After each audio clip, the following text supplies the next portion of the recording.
Nithyanandam Paramashivoham Kevalam Jnanamurtim Tvanvatitam Gagana Sarisham Tattvamasya Dilaksham Ekam Nityam Vimalamachalam Sarvadhi Sakshibhutam Bhavatitam Trigunaraitam Sadgurum Tam Namami.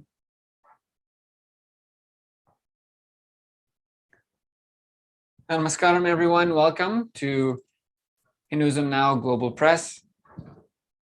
Hindus talking about Hindumisia, the next installment, and a place where Hindus come to share about their experiences, their development as Hindu activists, their involvement with various projects around the world.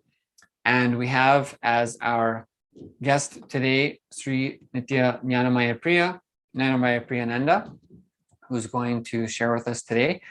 And so, I just ask you, please just go ahead and please introduce yourself or share anything you'd like to share. Nithyananda. My name is Sri Nithyananda Paramashivam, the spiritual name given by Devi Paramasakti on the 5th of July last year. And I'm here because I really want to share my experience of living Hinduism. Not just knowing about Hinduism. I was born in England, spent some time in Europe, North Africa, and then came across to Colombia 28 years ago, when I realized that I'm supposed to be in Colombia.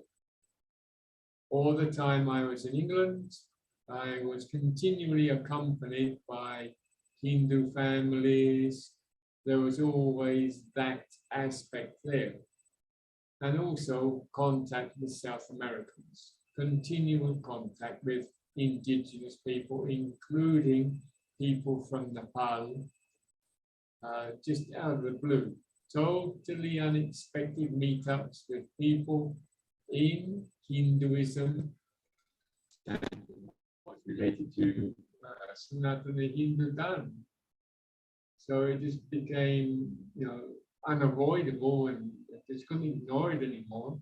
So I let myself actually enjoy that company of those people. Like I say, I was born in England, not from a very traditional English or British family, but the majority of people back at that time just wanted to be with other English people. I had no interest whatsoever in being with English people. I always wanted to know why the English were so hateful towards people of other countries. And so that's why I was very interested in the Hindus. And they came to me anyway. They just came, and every year I found myself in different Hindu groups across all England.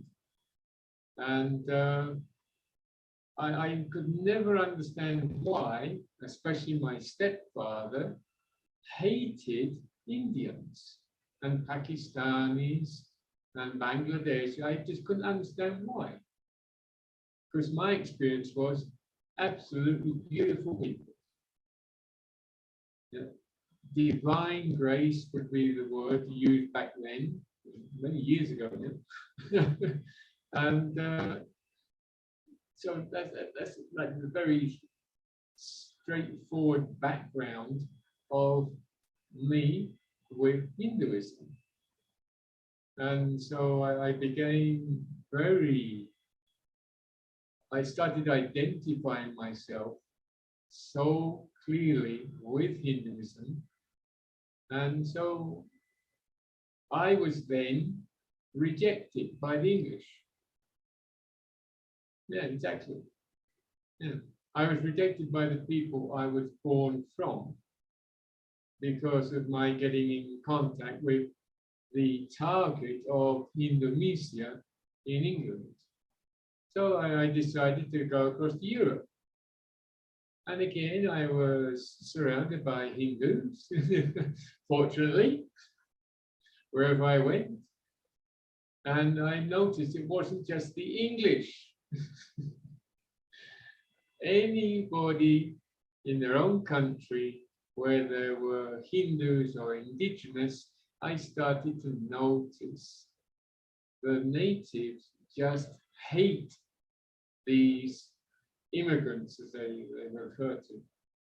Yeah, even if they've been there for generations, they just hated them because they never took the time to share time with the Hindus, with the indigenous.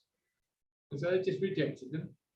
And rather than just say, okay, right, fine, I'm not agreed with their way of life and leave it as that, they would actually get into very deep hatred and even get the politicians, the local authorities involved to just cause them suffering for the Hindus.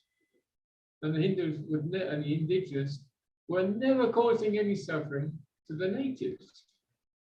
And like I said, this was from a very young age that I realized this was happening. And when I was in school and in high school, I noticed how the teaching, especially in religious related history, was absolutely absurd. Because the only heroes of the history were the conquerors. So I started asking the teachers, how can a conqueror be a hero? Because a conqueror is killing. And they had no answer for me. Basically, they just told me to sit at the back of the classroom and shut up. Yeah, which I didn't do. I'm not that kind of person, to put it. I definitely wasn't that kind of person there, and I'm less now. So I would sit at the front and just fire questions at the teacher. Many a times I was sent off to the rector's office, the principal's office, just to get me out of the classroom. Anyway, that's fine. I didn't mind because in that time, the principal or the rector would allow me just to not waste my time to actually read the history books that I should have been reading in class. And then I would ask him the same questions. And his answer at least was sincere. Oh yeah, well, like you say, the conquerors will never tell the loser's side. And so with that, I just said, okay, right, fine. I stopped paying attention to history classes. So you can imagine when I graduated, the result in history and social studies was very low. And then funnily enough, years later, in Colombia, South America, I was helping my friends in their bilingual schools, teaching different subjects in English. And they kept asking me to teach religion. And again, there it was. All the time I was teaching about Shiva, about Shakti, and things like that. I wasn't interested in teaching the lies that I had been taught. And I actually said to my friends, I refuse to teach according to the syllabus. If you want me as a bilingual teacher, let me do what is right. So that's like a quick shuffle around. What else can I say? As I say, all my years in England until the age of, 30, always surrounded by Hindus. I didn't look for them. They always just arrived and I found myself in their circles. Restaurants, when I would go to a restaurant, always a Hindu restaurant. And I'm very clear now that a lot of those restaurants would actually offer the food to their guru, to the Paramashiva, to Shiva, to Devi, and Apurni, before serving it to the public or to the customers. Because now, with the experience I have now, it's the same sensation, when you eat only prasadam. It's not food. Okay, anyway, that's another point. There are so many things for me to share just on this subtopic. We'll be here for hours. I'll be considerate with all of us. Okay, so yeah, I went to time off to Europe, and when I returned to England, I didn't have any property to arrive at, and the family who received me, yes, you guessed it, Hindu family, and without knowing me, they just received me. No other English family received me like that. Not even my own family, which is the funny thing. I said, no, I need somewhere to stay. They said, well, we can't have you here because there's nowhere for you to sleep. Okay, fine. I've been sleeping on the floor in Europe and in North Africa, so I didn't see a problem, but they did. And so I just went to the Hindu family, and the Hindu lady of the household, when she actually saw me, she just stayed around about 5 minutes just staring at me in a very caring way. And then when her husband was available, they sat down in front of me and she said, do you know you are Hindu? I didn't think about it. The answer just came straight out. Yes. That was the turning point. Very shortly after, I arrived in Colombia to live. And again, the same thing happened. Surrounded by Hindus. Okay, so like I was saying, when I was in England, the hatred, Hindumisia, the Hinduphobia, basically, it was everywhere and blatant. But when I say blatant, I mean people would do it on the streets. There were groups of people who would do what was called then Paki bashing. They would just go out on the street, and anybody who is Hindu or Indian looking, Bangladeshi, Pakistani, whatever, they would be hit, and a lot of them actually did get killed. It eventually came out in the news. And now you would think, oh yeah, fine, okay, so that would calm the situation down. It didn't, actually, because the news reporting didn't come from the Hindu side. As to put it, it came from the aggressor's side. And so it just seemed to escalate. And there was a time in England when the whole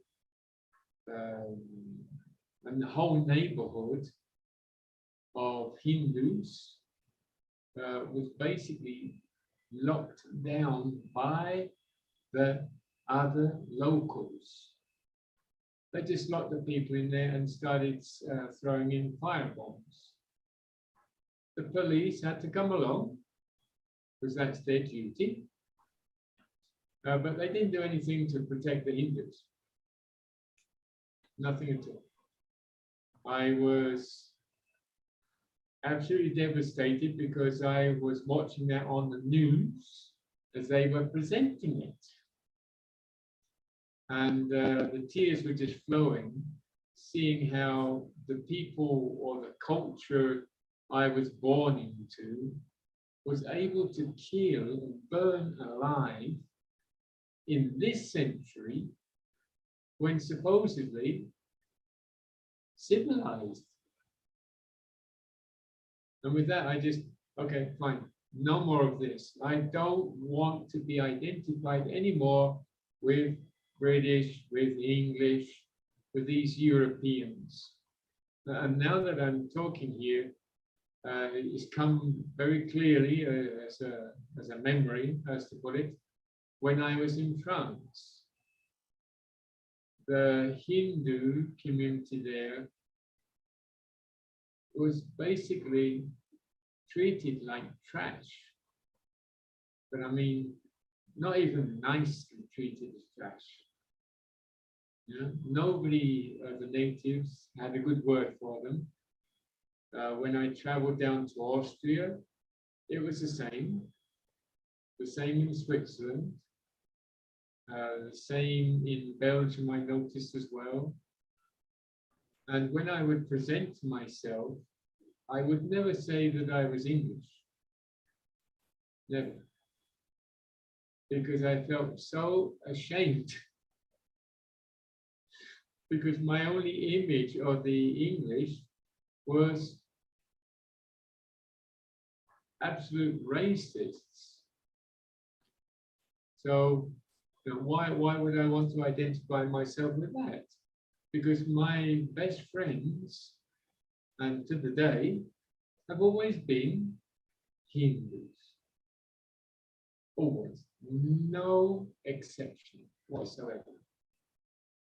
And so when I came across to Colombia, which was 28 years ago, and I noticed that there wasn't that hatred for Hindus or for anything related to Hinduism, if not just a nice, neutral, okay, fine, yeah, the Hare Krishnas, they like dancing down the street and chanting and things like that. Nice, it's nice, we like it.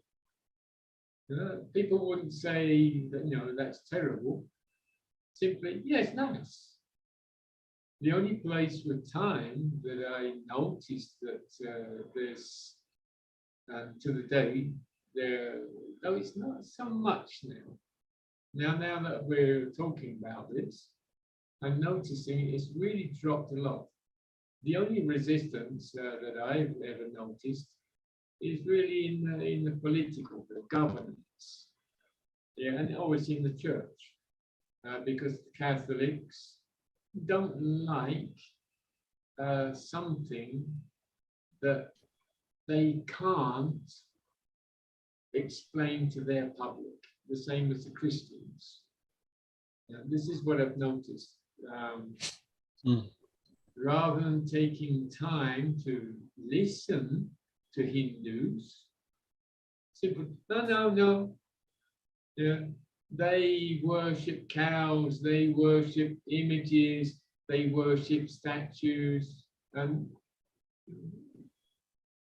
well, what's the problem? But anyway, that's their way of seeing things, yeah. Which, okay, fine. If you don't like this, that's fine. Just say you don't like it. That's perfect. And so, with so many years here, like I said, 28 years, wherever I'd go in different cities, I would always find myself in the Hindu shops, in the Hindu family circles. There aren't many in Colombia. In that time, there weren't so many, but I would always come across them. And the Colombians I had contact with through this whole 28 years always mentioned, oh, I have a friend who is Hindu. They were born in India. It's lovely because in their house it's so peaceful. It's so nice. They're so loving. Yeah, that's why I like to be with them. Because they are peace. They are love. Yeah.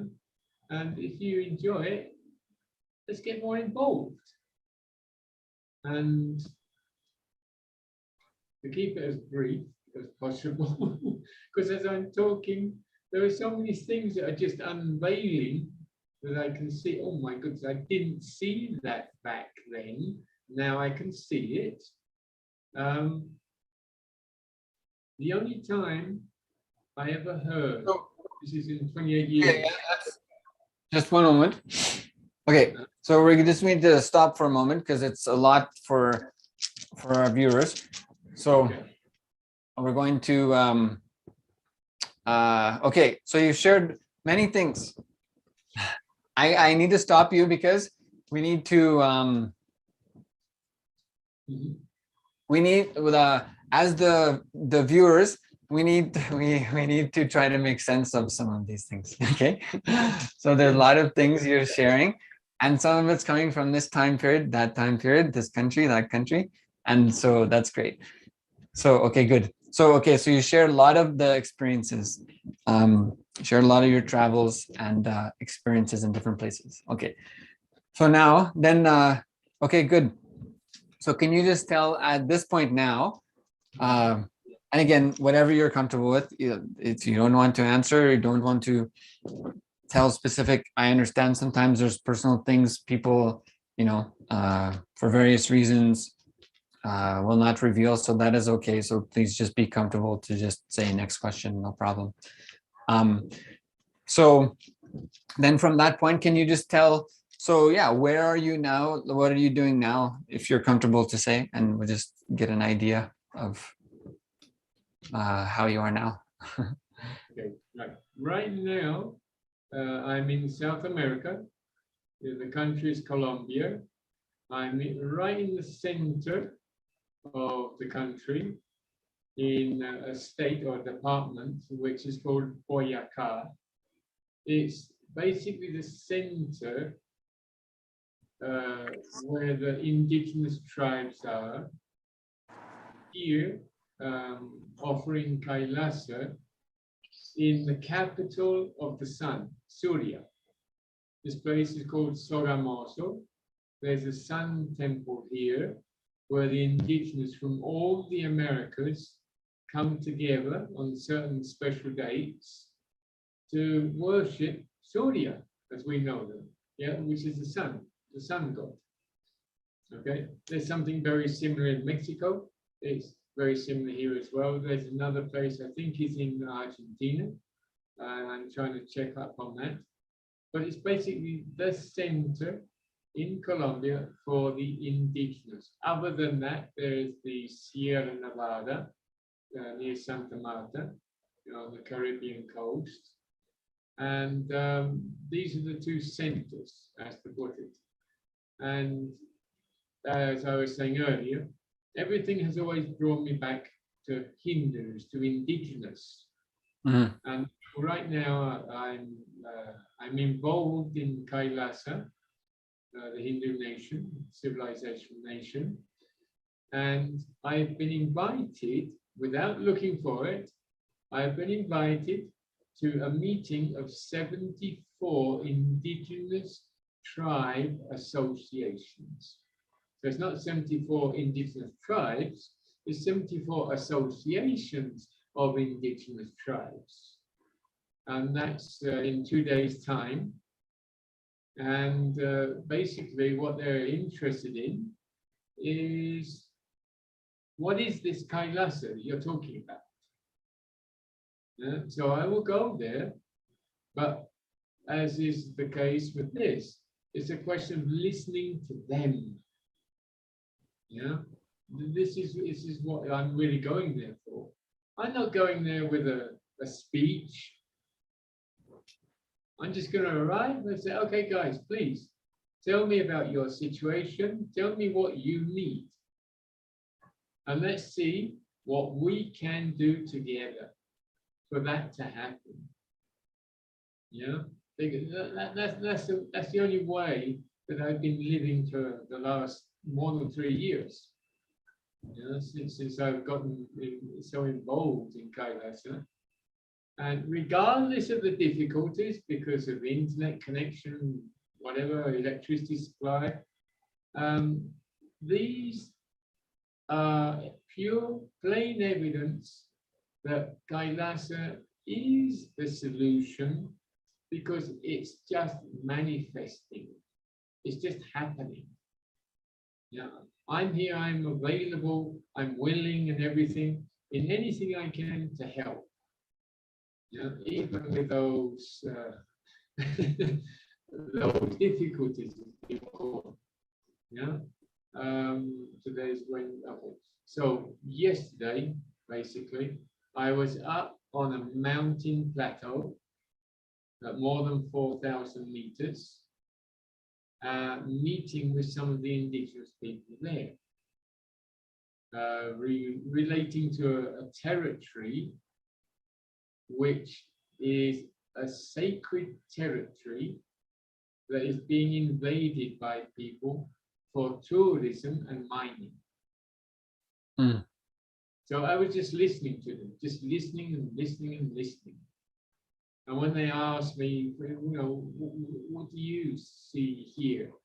And I would just say to them, you know, you just need to this. This is all you need. You know, I can offer you this. Kailasa can offer you this. Yeah. And they are just over the moon because they're seeing that they do have protect or the possibility of protection in all the levels they need. And they're now feeling like, okay, fine, I'm not alone, which is the worst thing of all for the indigenous tribes and Hindus. Now, what I'm seeing at a global level is that Hindus, not all Hindus, Hindus have been under the impression they are alone. Yeah. Now, what's happening here is it's clear we are not alone. Yeah, and the more involved we get in Kailasa, in Hinduism now, global press, and actually sharing what's happening and their own experience, that's helping people. That's enriching.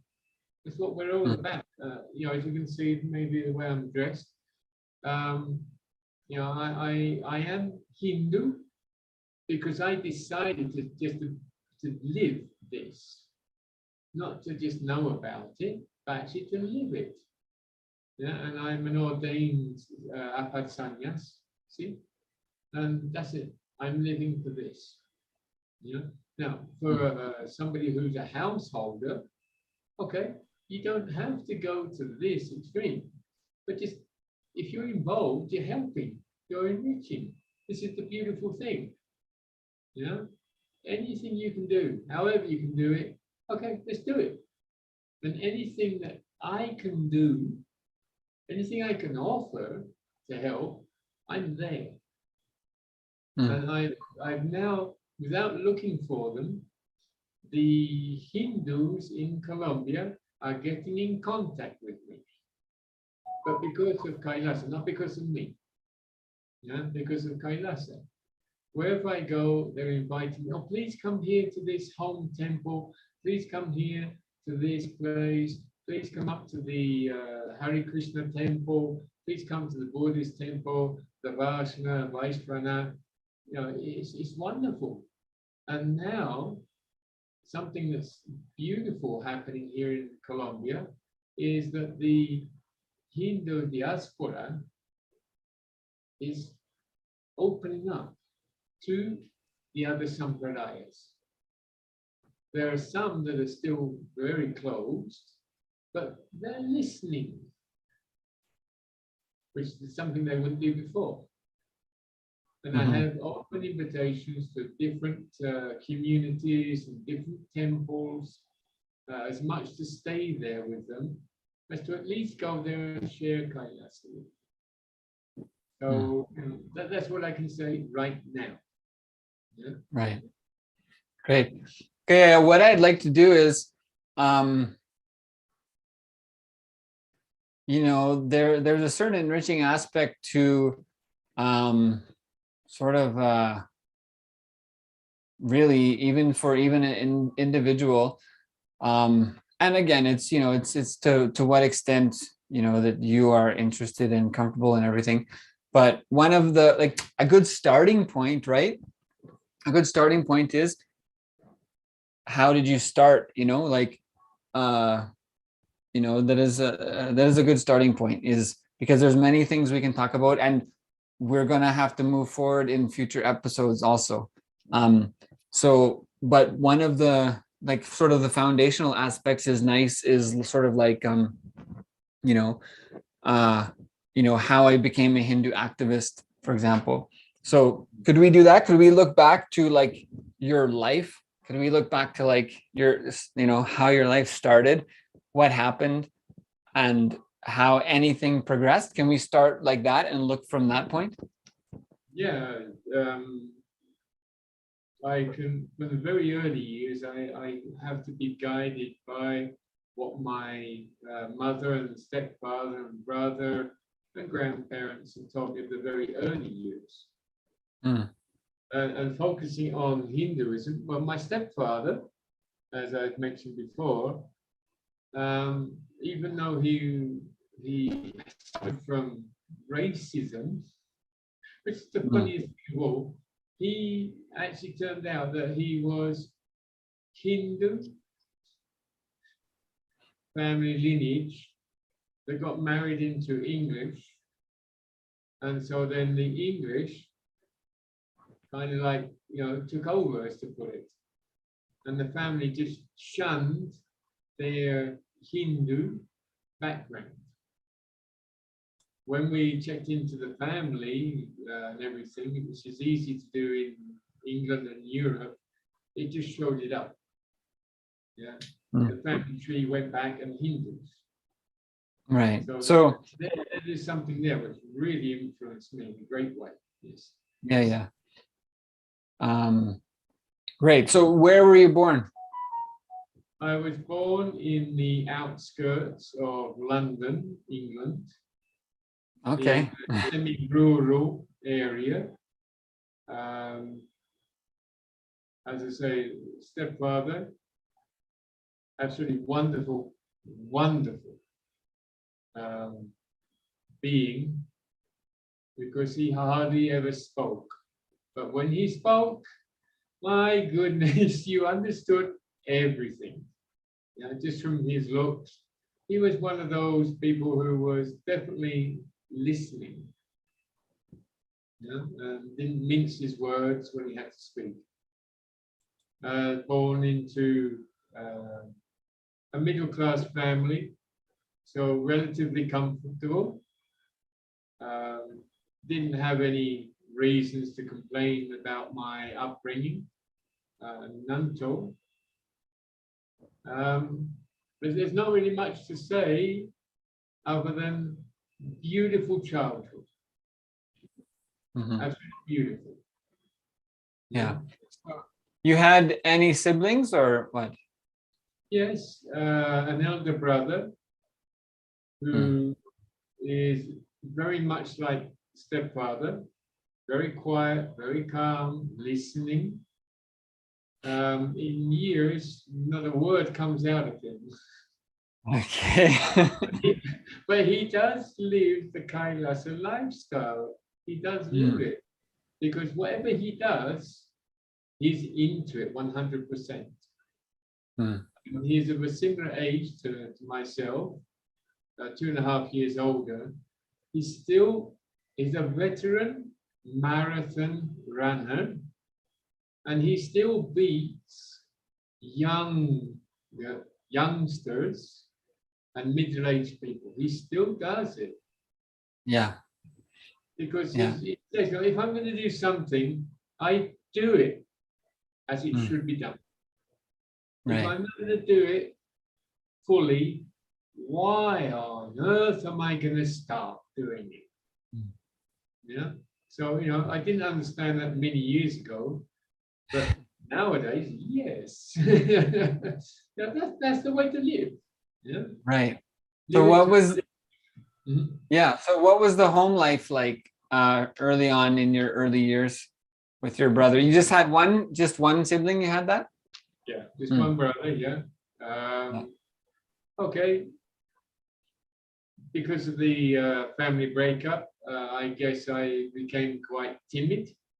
It's like, no, I'm not sure I want to know about this. But when the stepfather came in, that was it. Wonderful. Yeah. I could not have had a better replacement for my father than my stepfather. Yeah. So those years, that was, now I'm remembering, my goodness, on the same street that we lived, there were 3 Hindu families, 3 on that street. And I had far more interest in them and contact with them. Yeah.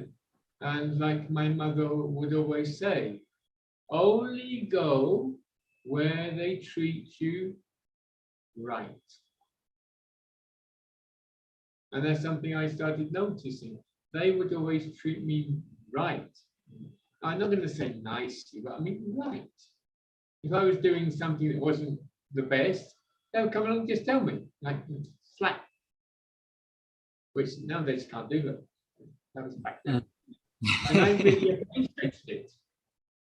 Yeah, that was one thing. I really, really appreciated it. And you know, I'd spend more time with them. And the other, like I say, natives to England, if I were to be with them, I just noticed they were just cold. Nothing against them, that's just the way things are. Yeah. And so I would always tend to that. I used to spend the earliest photographs, I'm seeing them now. The earliest photographs of me when I was just turning 3 years of age, I was in the garden sowing seeds because we had our own little kitchen garden. The garden was pretty big, yeah. And there I was, fine, enjoying it, totally lost in myself, just watching what my mother was doing and doing the same. Yeah, those are the early memories. Thank you for asking me because this is all coming back. Yeah, exactly. Things have been lost, you know. If it comes out in Spanish, please forgive me. I'm trying to keep it in English. Yeah, it's just things that were lost there, you know, still there, but you know, I didn't have the attention on them enough. And pets, quite a few pets, dogs, cats, birds, tortoise, things like that. So I always, thanks to my mother, always had contact with earth, with nature, yeah, and with Hindus. What better could I have as a childhood? Yeah. Yeah. So, okay, that's great. So you grew up in a what was it, a small village outside of London, or? Yeah, it was then a small village which was being enveloped in the growth of London, yes. Like, thank you for asking, semi-rural. So there were some parts where there was housing, then there were large extensions of open land used for different agricultural purposes. My grandfather on my mother's side, I just remembered, oh my goodness, this is wonderful. I went to the allotments. For those who don't know what allotment is, back in the good old days, as I say, whoever lived in a certain borough or district were given a piece of land where they could go and grow their own food. It was enough for a small family. My grandfather would always be there. And my grandmother would complain a lot because, you know, he's never here. He's always in the allotment. And so one day I just asked, you know, can I go there with you? And he just smiled. He didn't say a word. He just smiled, and that smile that just beamed out of his eyes. Again, it's just something I'm reliving right now. Yeah, it's just sending like wow chills through my whole being. And yeah, he would take me with him, even if it was raining. For those who don't know, in England, when it rains, my goodness, it's always windy. So the temperature, whoa! Now, for those of you who are in the countries that are in the northern hemisphere, yeah, okay, yeah, this is nothing out of the ordinary. I would just be there. I wouldn't pay attention to the rain, just keep on going, yeah, because I understood it was more important to sow those seeds than for me to go and shelter somewhere and complain about the cold. Yeah, so there you go. Again, there's the garden, the contact with nature, and my grandmother was the medicinal plant specialist. And I now, it's just come back. My mother told me once, you do realize, don't you, that your grandmother and I are white witches? Yes, I know. Now, a white witch in England is basically, in South America, they're called shaman. They're medicine men, medicine women in other parts. Basically, they're just people who work with nature for the health of animals and people in general. And just to quickly mention, to this day, I'm surrounded by people like that in South America. All those who work medicinal plants, what they call here medicina, as you can hear, medicine. I'm surrounded by them and I'm working with them. Those people who go to them looking for medicine, they also suggest to people to sit down with me, for me to listen to them and do what's called completion, introduce them to completion. And I've lost count of how many people now are living completion, yeah, through those medicine people. And so going back, please, I don't mean to be jumping around, but these are things that are popping up. Okay? And so, you know, when my mother actually said, you know, you do realize that your grandmother and I are white witches. Just, yes, I know. And it was nothing out of the ordinary for me, you know. And when I was in the company of the Hindus, I also noticed that they were only interested in what they could do to help me, what they could do to help people in the neighborhood. Yeah, and that's where I got interested in those things. At the age of 6, I would go and help. If you can imagine, a 6-year-old boy. Okay, this body is long now, but back then I was like a football, yeah, and pushing the wheelchair of one of my neighbors so he could go for a walk. Yeah, and my other friends would like ridiculize me and say, what are you doing that for? What's the point of doing that? He needs to go for a walk. He needs to be out under the sun. He needs some fresh air. Yeah, so, you know, I was more interested in the benefit of who needs help than those who are just like sat around doing nothing. You know? Anything else? Yeah, great. I don't want to go on too long because yeah, I do realize that, you know, you get into this and it just pours out, yeah, and there's so much to share. Wow. Yeah. Yeah. Good. That's I have the okay. So what age was that your mother is telling you she's a white witch. What age is that? That was at the age of 7. Mm. And at the age of 6, I was already very clear that, as Swamiji says, life is for others. I was already living there at the age of 6. And being in the company of the Hindu families and the family members, that's all it's about. Yes, they had their work concerns, their household concerns, but in any way they could, they were there to help. And as we know, when you're in a community where you are doing the very best, there are always going to be those people who will shun you because they don't want to do that. Okay, if you don't want to do it, there's no problem. That's why I'm here.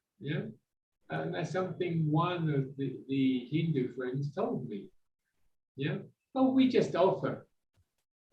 If they want it, great. If they don't, no problem. No problem whatsoever.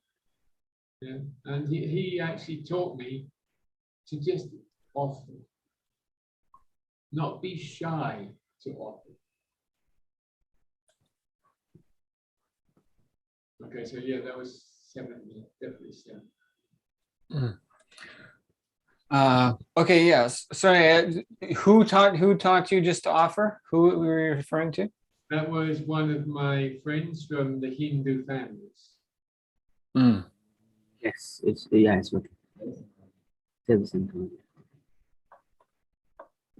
Okay, just please mute yourself. And great. Okay, yeah. This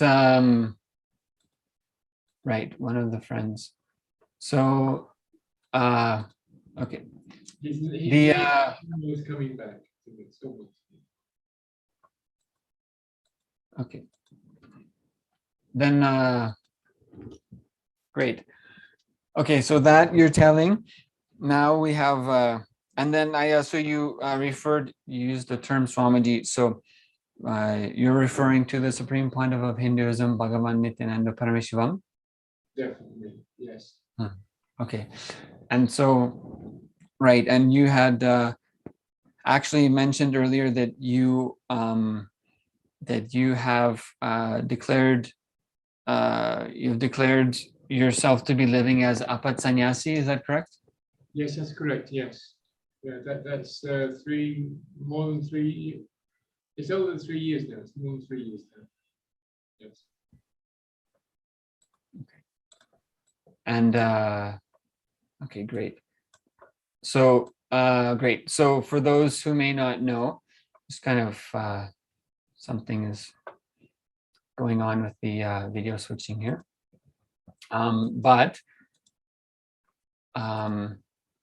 So for those who may not know, the Apat Sannyas means like, we'll just kind of quickly share this definition. The Apat Sannyas means like an immediate or emergency sannyas declaration. So this is something like traditionally in Sanatana Hindu Dharma, there's a few examples. One is Adi Shankaracharya. So, for example, he had wanted to live a life as a sannyasi, but in his lila, he's expressing that there's a as his mother's son, then he, for him to declare sannyas and go live a sannyas lifestyle, then it's sort of like, the mother's letting go of the child. And so he had the context, of not wanting to, disturb the mother in that way. So there's the history that he's near a river and he's being attacked by a crocodile. And so in that moment, he calls to his mother, let me declare sannyas now so I can surrender myself to the consciousness, to Paramashiva, and then I can be liberated from this predicament I've gotten into, and the crocodile is eating me. And so he makes a declaration and he comes out of it. So he comes out as a declared sannyasi.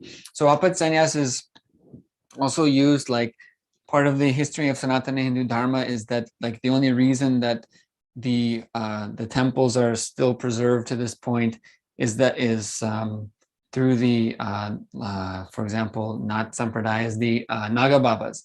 So that they had actually surrendered, given their life to protect the temples, at least. So the only reason actually that Hinduism is preserved and the temples are preserved to this point is the Naga Baba Sampradayas. So for that, scenario can happen where if there's an attack, the Hindu civilization is being attacked, the temples are being attacked, anyone can declare themselves as an apat sannyasi.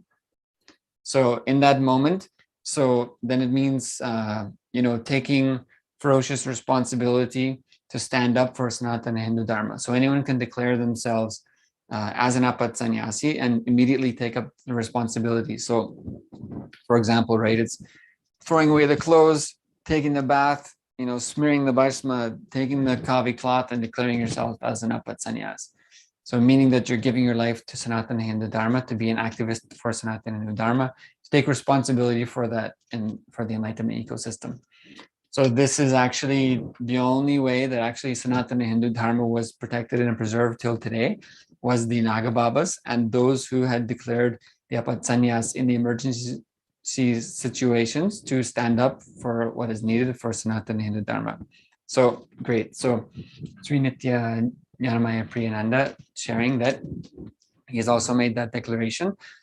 And okay, super. So Ayad, then you had shared you were born outside of London in a semi-rural setting, surrounded by rural expanses, and there was a few other Hindu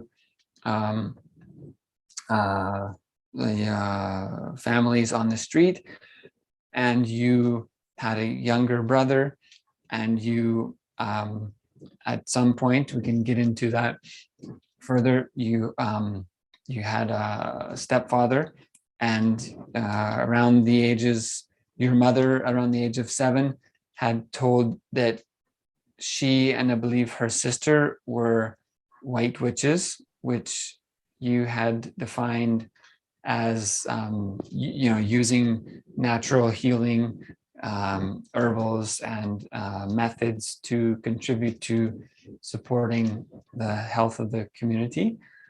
And you had, from an early age, had the experiences that life is for others, and that you were having those experiences and living in the way of feeling like you had the opportunity to contribute to other members of the society. You gave the example of taking pushing a neighbor's wheelchair because he had to go for a walk. And so why? Because he also needs to go for a walk, so I'm taking him for a walk. And so you had those sort of contexts from an early age. And so yes, and so then so great. So can you just tell us a little bit more about what your early life was like? Like do you remember times when what it was like to live with your biological father, or that family life, what it was like, or the what was the house that you were living in like, and what was your day-to-day routine like? Was there a school? Was there ceremonies, rituals, processes? Is there anything about that you'd want to share? Yes. Like I said, I'll keep it as brief, but concise as possible. Okay, the house, beautiful house.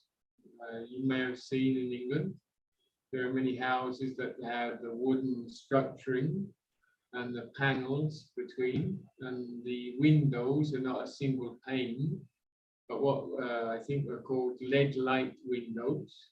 It's like pieces of windows that form a design, like in the churches, basically, but in a residential setting.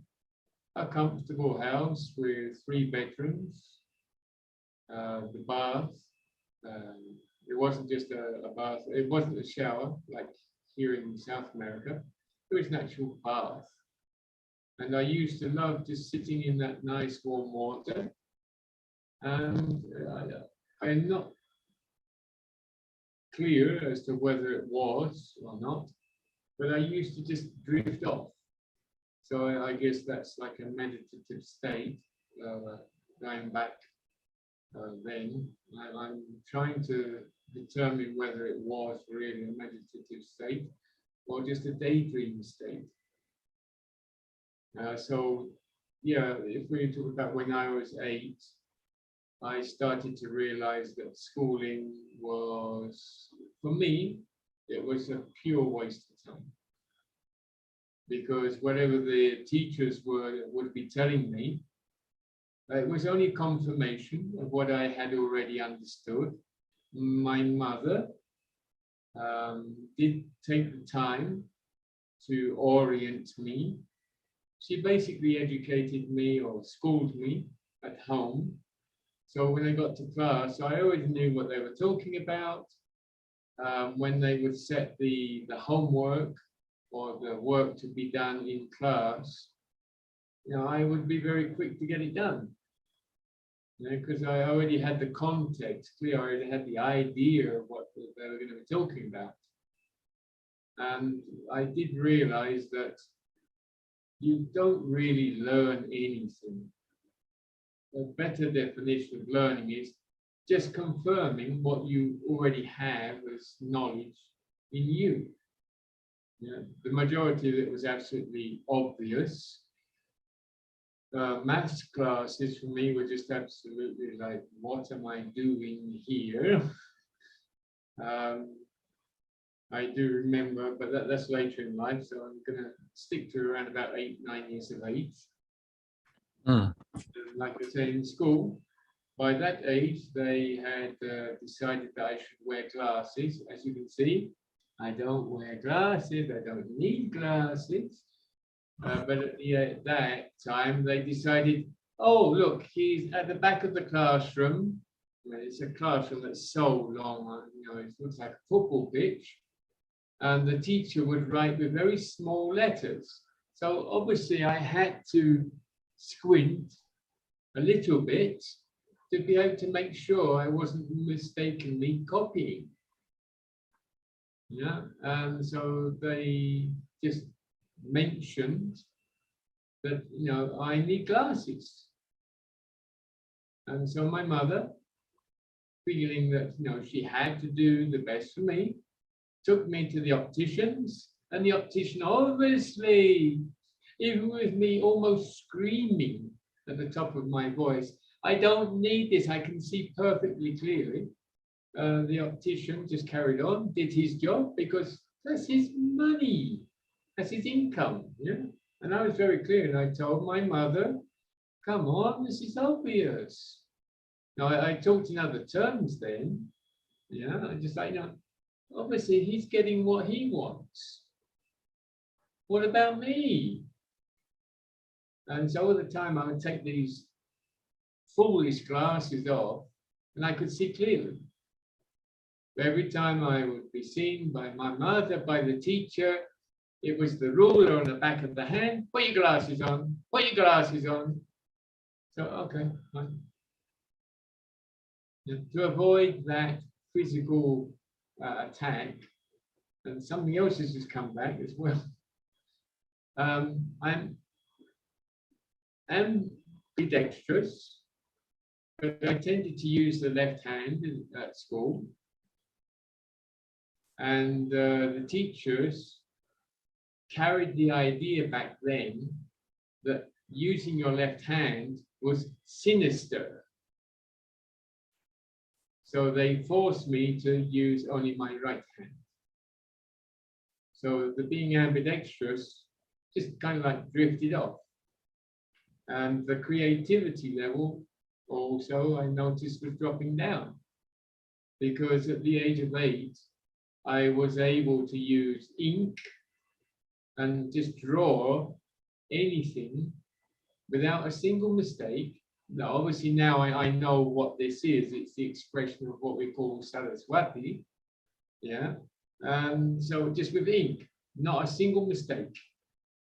No disproportion, nothing at all. It just come out exactly as it should be. Yeah. And so, you know, that would be with the left hand or the right hand. It didn't matter. You know, just that didn't have any relevance. Well, if you want me to write with this hand, I'll write with this hand. If you want me to write with this hand, I'll write with this hand. What's the problem? Yeah, you're asking me to write, I will write. Yeah, and so the artistic part, which from a very early age was just a full-blown expression, started to drop down. Yeah, which I wasn't happy about, but there wasn't enough listening in the school. Yeah. Fortunately, my art teacher, but when I was older, about 11 years, 11 years, between 11 and 14 years, he would listen. Yeah. But that time, like I said, 8 years, it wasn't like that. And that's why I got to the point when they started asking me, when you grow up, what do you want to be? And I said, well, the first thing I don't want to be is a teacher. Because teachers are nasty. They don't let you do what you really want to do. Yeah. I said, okay, but tell me what you want to do. I said, okay, well, thank you very much. Yeah, it's better for me to focus on what yes rather than what no. And it just came out. Medicine. I want to be in medicine. I want to save people's lives. I want to heal people. Whenever I see somebody suffering, I want to just be able to take that suffering away. And if I get emotional here, don't be surprised, because nowadays I recognize fully exactly who that was who answered that question. Yeah, for us, it's Swamiji, Bhagavan Sri Nithyananda Paramashivam, the Supreme Pontiff of Hinduism. Yeah, it's so obvious now, but obviously then I hadn't met Swamiji. Yeah, I don't think he'd been born yet. I still hadn't been born. So, you know, there I was, very clear on medicine. No doubt whatsoever, medicine. But I also want to be able to paint and draw. Yeah, and so I was told straight away, you have to choose. And then I just, hang on, that's not true. I don't have to choose, because I was very clear with my Hindu friends. They had their jobs, but they also did everything. I remember some of my friends' sisters dancing, the traditional Hindu dancing, playing music, singing. So obviously I was, on some occasions, I was in what we call kirtan, which is devotional singing. Yeah. Nowadays I know what it was. Yeah. And I would drop everything just to be there at certain times, at least in the doorway, you know, or by the front window, because I could actually hear it and enjoy it. Yeah. And other neighbors, what would they have? Just the TV turned on. And TV has never ever been appealing to me. There's one channel I love. OFF channel. That's a channel I love. It's always been like that, yeah. Just imagine an 8-year-old who wasn't interested in cartoons, wasn't interested in those kids programs. I would tune in to Open University. There was the university on TV, and there I was listening to physicians, biologists, talking about that kind of thing. You know, like, yeah, this is important. Yeah, you can imagine an 8, 9-year-old sitting down, yeah, and just totally engrossed. My mother supported me, my stepfather supported me in all that. And in the artistic side, they even managed to get an upright piano for me. Yeah, and there I was. If the Open University wasn't on, then I would be on the piano. And if I wasn't on the piano, I was in the garden. If I wasn't there, I was then with my Hindu friends. If I wasn't there, then what else was I doing? Drawing, painting, coloring. And now I just remember the first time my mother, it wasn't my mother, thank you, it was my stepfather who arrived with a booklet of mandalas. There you go. Wow. And the funny thing is, now I realize what's happened. My brother didn't feel comfortable with those mandalas. So what did he do? One day, he just took it without permission and he burnt it in a waste paper bin. And at the same time, my mother arrived from work. And so he pushed it behind the sofa without putting it out. So there he was, burning the house down.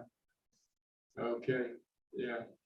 And so, you know, after about 9 years of age, that was basically my life. My mother had to do everything possible and even the impossible to get me up early to go to school. So Monday to Friday, oh, it was very difficult for her. And I really appreciate her and her will and persistence with me. And the funny thing is, as I say, Monday to Friday, oh, no. When I was told, come, it's time to get up, I'm like, oh, cover myself and any excuse, yeah, just to not get up. I was awake, but I just did not want to get up. Obviously, what was the incentive? Yeah.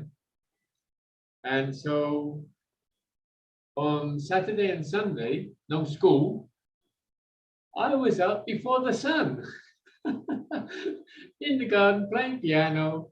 Yeah. And my mother used to laugh with me and say, okay, so what we need to do is this. We need to change from the working week being 5 days to just be the working weekend. And then the other 5 days, that's the way things should be. And we just sat down laughing and laughing about it. And yeah, now at 9, being so into Open University documentaries, for the first time, I heard mention of Colombia at the age of 9. And I was just fixed. They were showing indigenous people, they were showing landscapes I could never have imagined being in England, which is, you know, only up in Scotland and in Wales there are mountains, but nothing compared to these over here. And these people speaking a language which I knew I didn't know how to speak that language, but I understood what they were saying. I was getting the gist without ever having had contact with that language. And so my mother just looked at me and smiled.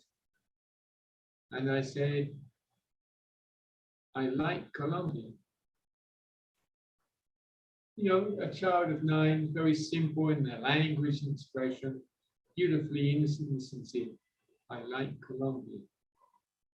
And so she found different encyclopedias, World Atlas encyclopedias, and let me just get to know South America, Latin America, and I just kept focusing back. I tried to be interested in other countries in South America, but I was always drawn back to Colombia. And so if we go on now to the age of 10, 11, it's when my mother just looked at me again and said, it's obvious you are going to live in Colombia and you're going to go there not as a tourist. You're going to go there to live. And you're going to do what others are not interested in doing. Because nobody ever gets drawn to a country like that. It's obvious that my mother would always say life rather than saying God or cosmos or universe. She would always say life. Life is telling you that you must be there. She said, yeah, great, fine, yeah, love it. Yeah, I'm up for that, was the phrase back then. And so they, everything, I was very much aware of it then, but now it's crystal clear. It's easy to look back and see it. Yeah. At that moment, it's like, yeah, okay, fine, yeah. Wherever I need to be for me to live what is for me, yeah, okay. If it's the North Pole, okay, I'll go there. You know, I'll be shivering and suffering because of the cold, because I've never really been a friend of the cold. Well, I had never been. But, you know, there it was. And Colombia, perfect. Yeah, born and raised in England, in Europe, but not very keen on cold. Yeah, so that was something also that my mother kept pointing out. It's as if you're born in the wrong place. Okay, whatever. Yeah. So now it's coming back. One day on the coast of England, one of the coldest coasts because the wind coming down from Scandinavia, Norway, Finland, Sweden, from the Baltic, hitting straight there with no break over the sea, the North Sea. And I was stood there by the side of my stepfather, who I still love dearly. Wow.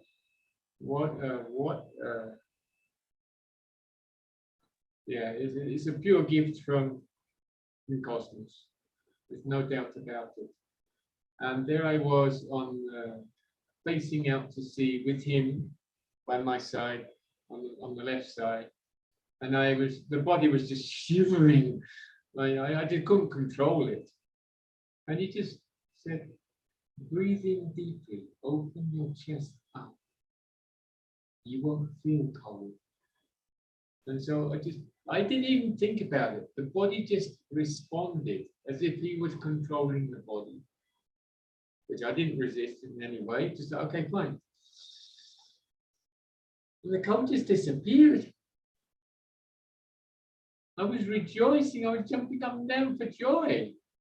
And obviously, I just jumped on him and gave him a beautiful cuddle. And thank you. You just taught me something that's more important than anything I've ever learned. Because I realized you don't have to be affected by anything. Yeah, and right now, as you can see, I don't have a top on. I'm in the place in Colombia, way up in the mountains. The temperature here is around about 7 degrees, but I don't feel it. And as I was saying, when I was up in the mountains, more than 4,000 meters, I was actually sat, as I am now, doing worship to cows on that person's farm, and also just basically offering worship to the sun god. Sua is here, it's Sua in indigenous language. For us Hindus, it's Surya.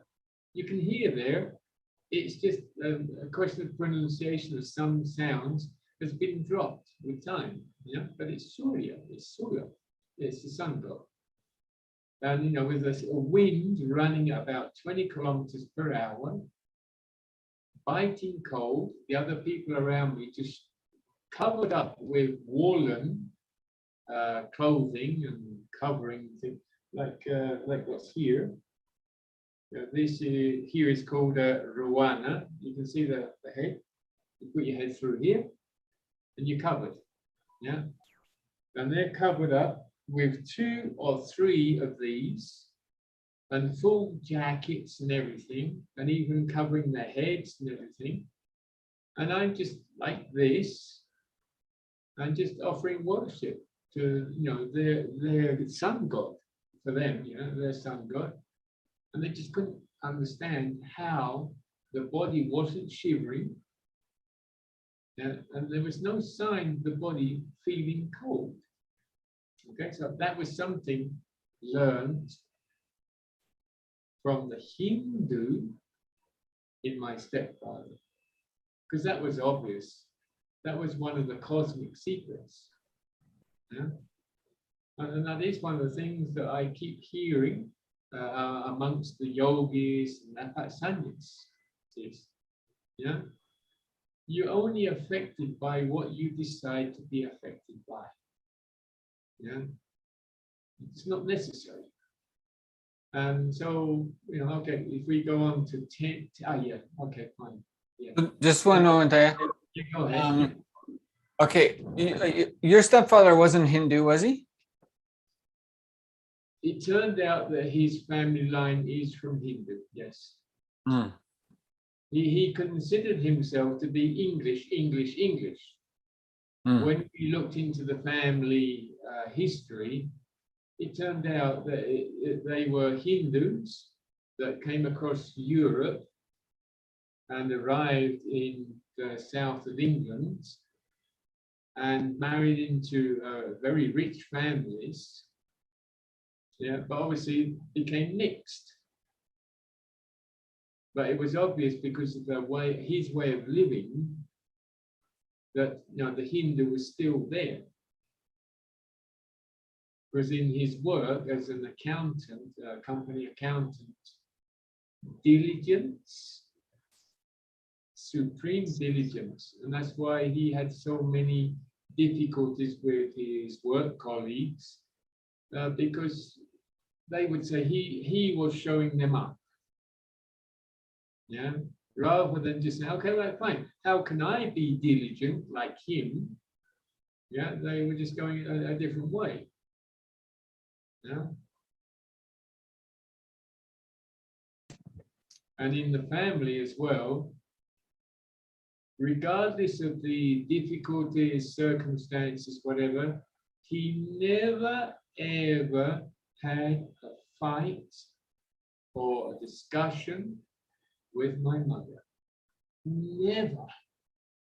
If there was something he wasn't agreed with, said, okay, I've listened to you, thank you, and let's see what can be done. And then he would go out into the garden, look after the animals, look after the plants. And my mother would do the same.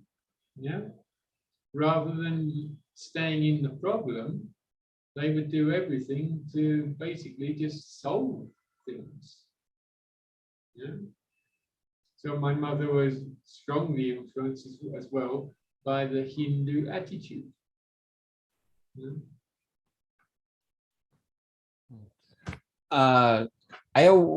So what was his surname? Surname Claydon. In England, Claydon is one of was royalty that was thrown out. Yeah. Claydon, if you do the translation from Old English, it means clay town. Their business was clay. You know, they would just extract clay from the land and sell that. That was their business. And that's how they became a very wealthy family. And before, 2 generations before my stepfather, one generation before, the person who had control over the money just happened to decide to become alcoholic. Yeah, and the whole family fortune just disappeared. And that's why he refused to ever drink, because he didn't want to be part of that. Yeah. So you could say that he broke that in his family. Yeah. That kind of habit, let's call it. Yeah. He wouldn't touch a drop. Mm. People would insist and insist and insist. You know how it is. Yeah. And just like simple, a very resolute, ferocious, no. Thank you. And if they would insist again, he wouldn't say no again. He would simply answer. And this is something that's carried on in myself. He would never say no again. Simply, I have already answered you. And that's it. Yeah? Mm. And So, I found in my experience, observing his experience, that's the simplest, straightforward way to stop somebody from insisting. Because if you say no again, they insist again. Yeah? so yeah, so he didn't have a Hindu name, an indigenous Hindu name. No, he didn't have that. No, because he was one of those people who felt it was necessary to mix in with the English, and he felt proud of being English. This is something we've been seeing for a long time in other parts of the world, where people just drop their real identity to fit in with the common thing. Yeah, not feel out of place. Maybe because they're fearing they're going to lose certain prestige, certain image, or they're scared that they're going to be beaten up. You know, remember that, as I mentioned, around about the age of 10, 11, 19, he started becoming aware of the violence against the Pakistanis, Bangladeshis. But that's how the news presented it. Nowadays, going back to that news, they weren't Pakistanis, they weren't Kashmiris, they weren't Bangladeshis. They were Hindus in those countries. Yeah? That's one thing I've learned.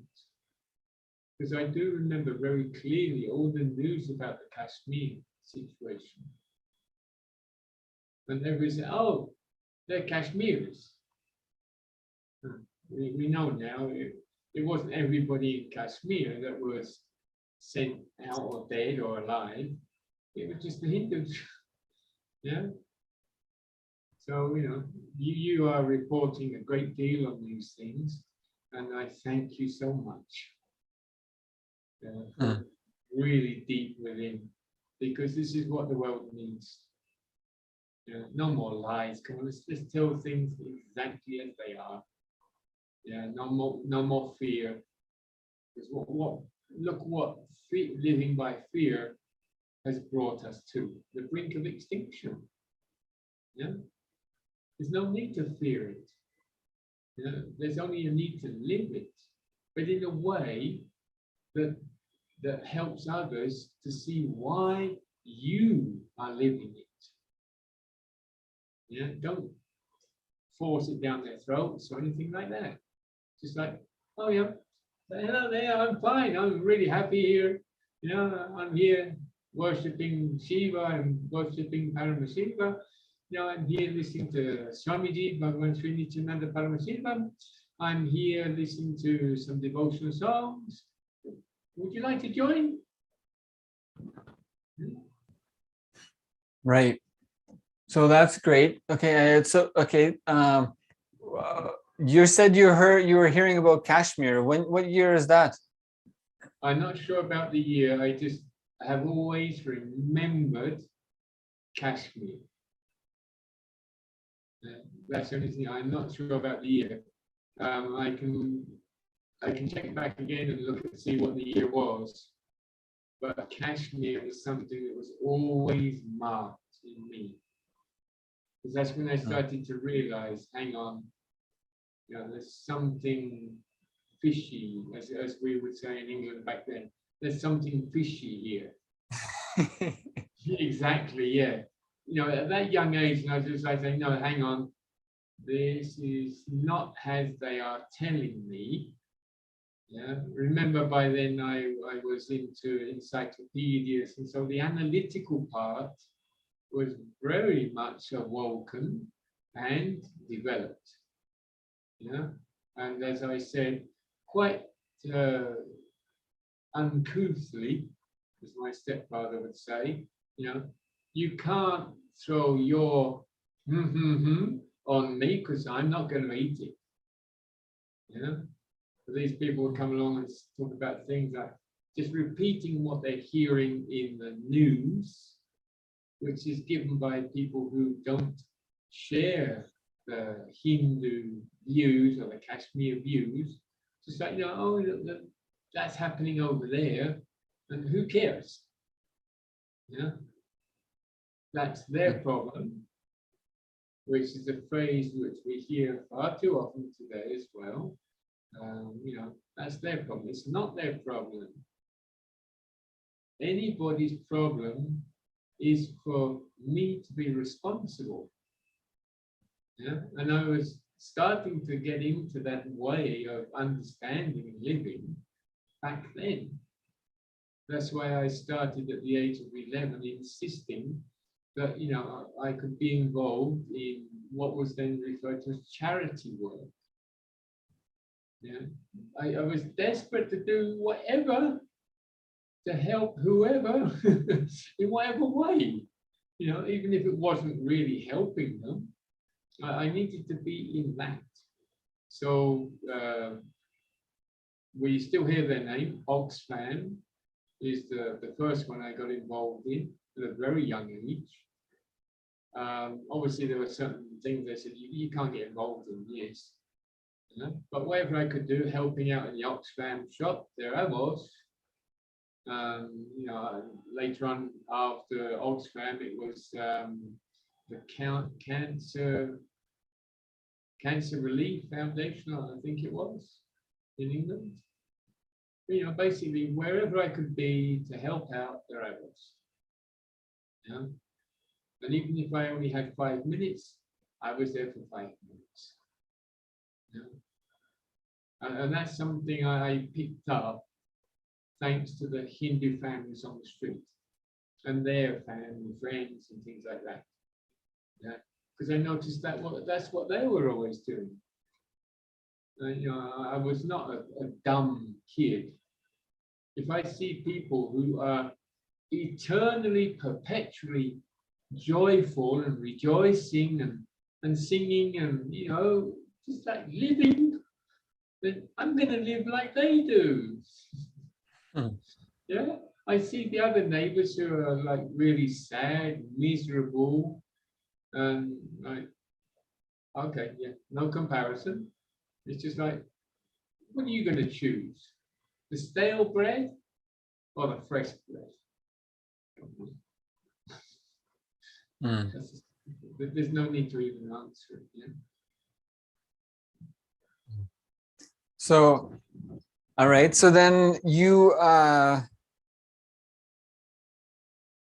so, okay, good. So great. Let's up to that point in those ages, let's look at, what was your understanding of Hinduism at that early age? Okay, my understanding of Hinduism at that age, up to around about 11, yeah, because 11, 12, I then went from primary to secondary school, yes. Okay, fine. Hindus live a beautiful life. That's the phrase I can give, because my experience with the 3 families on the street and the other contact I had with Hindus then through their friends, their families who were Hindus as well. And now I just remembered the times I went swimming in the swimming pool. There were some, as they would say, the white-skinned people would say, "Oh, the darkies." I would go over to the darkies and just like, hello, and just listen to them. This kind of question answer situation there as well. Oh, so where do you live? What do you do? What do you like doing? And I would find myself playing with them rather than playing with the other guys, the other kids on the street, whatever you call them. And I never found that they were in trivial chit-chat. That got my attention, because back then, until recent years, one thing I could never stand, because I couldn't understand it, why talk a lot of rubbish? Why? If you're going to speak, this is what came from the stepfather and my brother and grandfather too. If you're going to speak, it better be worth listening to. Otherwise, keep it quiet. And that's what I really enjoyed in their company. They wouldn't be talking about stupid things. They would be talking about, okay, let's go here. Let's draw something. Let's do this. Let's do that. Everything to do with creativity. Yeah. Let's go out in the garden and see what's here. Something new. Well, just remembered my aunt's garden. Wow. That was like a secret forest. Okay, getting back to this. So yeah, there's not many details that are coming through at the moment, but that's what I can really say. My contact with Hinduism, my idea of Hinduism is not a waste of time. It is, well, nowadays we use the language of enriching. Back then the words were, it's fun to be there. It's fun to be involved. On some occasions they would involve me in certain practices, but they would also tell me, you must have permission from your mother, from your stepfather, from your brother. You must have their permission. Which sometimes I would lie. I openly admit it. I would lie and say, yes, I got their permission. But they didn't swallow that. They could see straight through the lies. It's like, wow, these guys are magicians. They can see that I'm lying. Yeah? Okay, that's fine. Sorry, yeah, you're right. Yeah, it's just I want to be with you. I want to be in this. And that's beautiful. They wouldn't wow, they wouldn't punish me. They wouldn't tell me off for lying. They just simply said, we can see that you don't have the permission. You don't need to lie. It's not necessary. There's no big way that they would actually come to you and say, okay, it's not necessary. And please, you need to have the permission. We can't have you in the house without permission. And so I started to learn with them as well, like, yes, if I ask my mother for permission, then I'm also revering my mother. If I don't bother about my mother's permission, then how am I treating my mother? Yeah, and these are the things with the Hindus, with Hinduism, as people generally call it. This is transmitted. You don't need to be told. In the experiential, the activity, the interaction, you just like realize that's what it is. Yeah, you don't need any teaching. Just being in it, you become that. Yeah, and because it's the most beautiful experience in my life, that's why I'm living it now.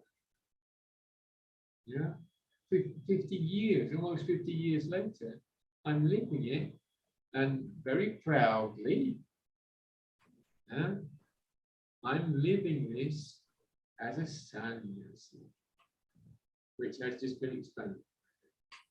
All yours. Yeah, that's it. It's no holding back. When I look back on my life, I can say that everything that I could give to Hinduism now, to Swamiji, is nothing in comparison to what I've received over the years. Yeah? So I'm more than happy to be in what I am, a Patsanyas. Yeah? And in my case, as I can only speak really about my case, it's the best decision ever made in my life. It's the best. Because my life is, okay, we can get back to that point and I'll be able to tie it up.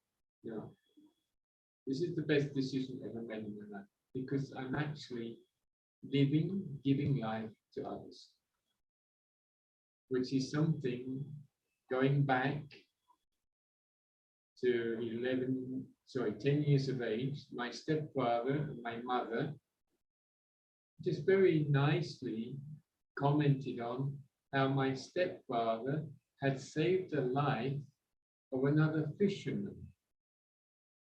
As you can imagine, around England, the North Sea, the conditions are not very calm. Yeah, they're not at all calm. And this month.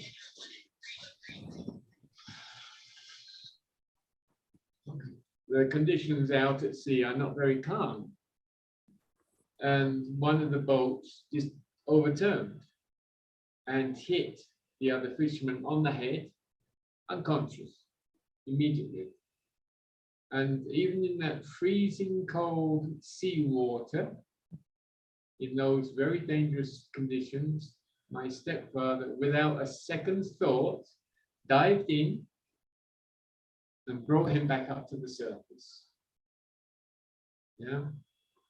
And he suffered afterwards from pneumonia because his lungs also, water got in, seawater got in, and he ended up with a lung about the size of my fist. That's all that was left. Okay. But he saved the other fisherman's life. And so from that, I learned, as you're starting to see life, Cosmos has always been showing me life is not only for you. This is for others as well. I will keep coming back to this point because that's what's been pointed out all through my life. Year after year, there it is. That's a very clear message. Right. Okay, great. And there was one thing, let me say,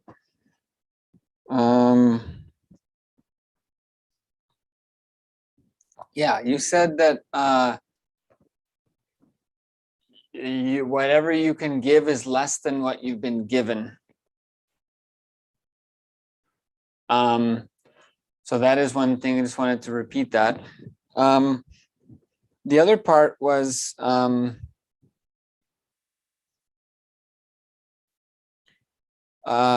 back to your childhood. Okay, so yeah, so you mentioned some racism experiences. So then you, okay, so yeah, because personally, the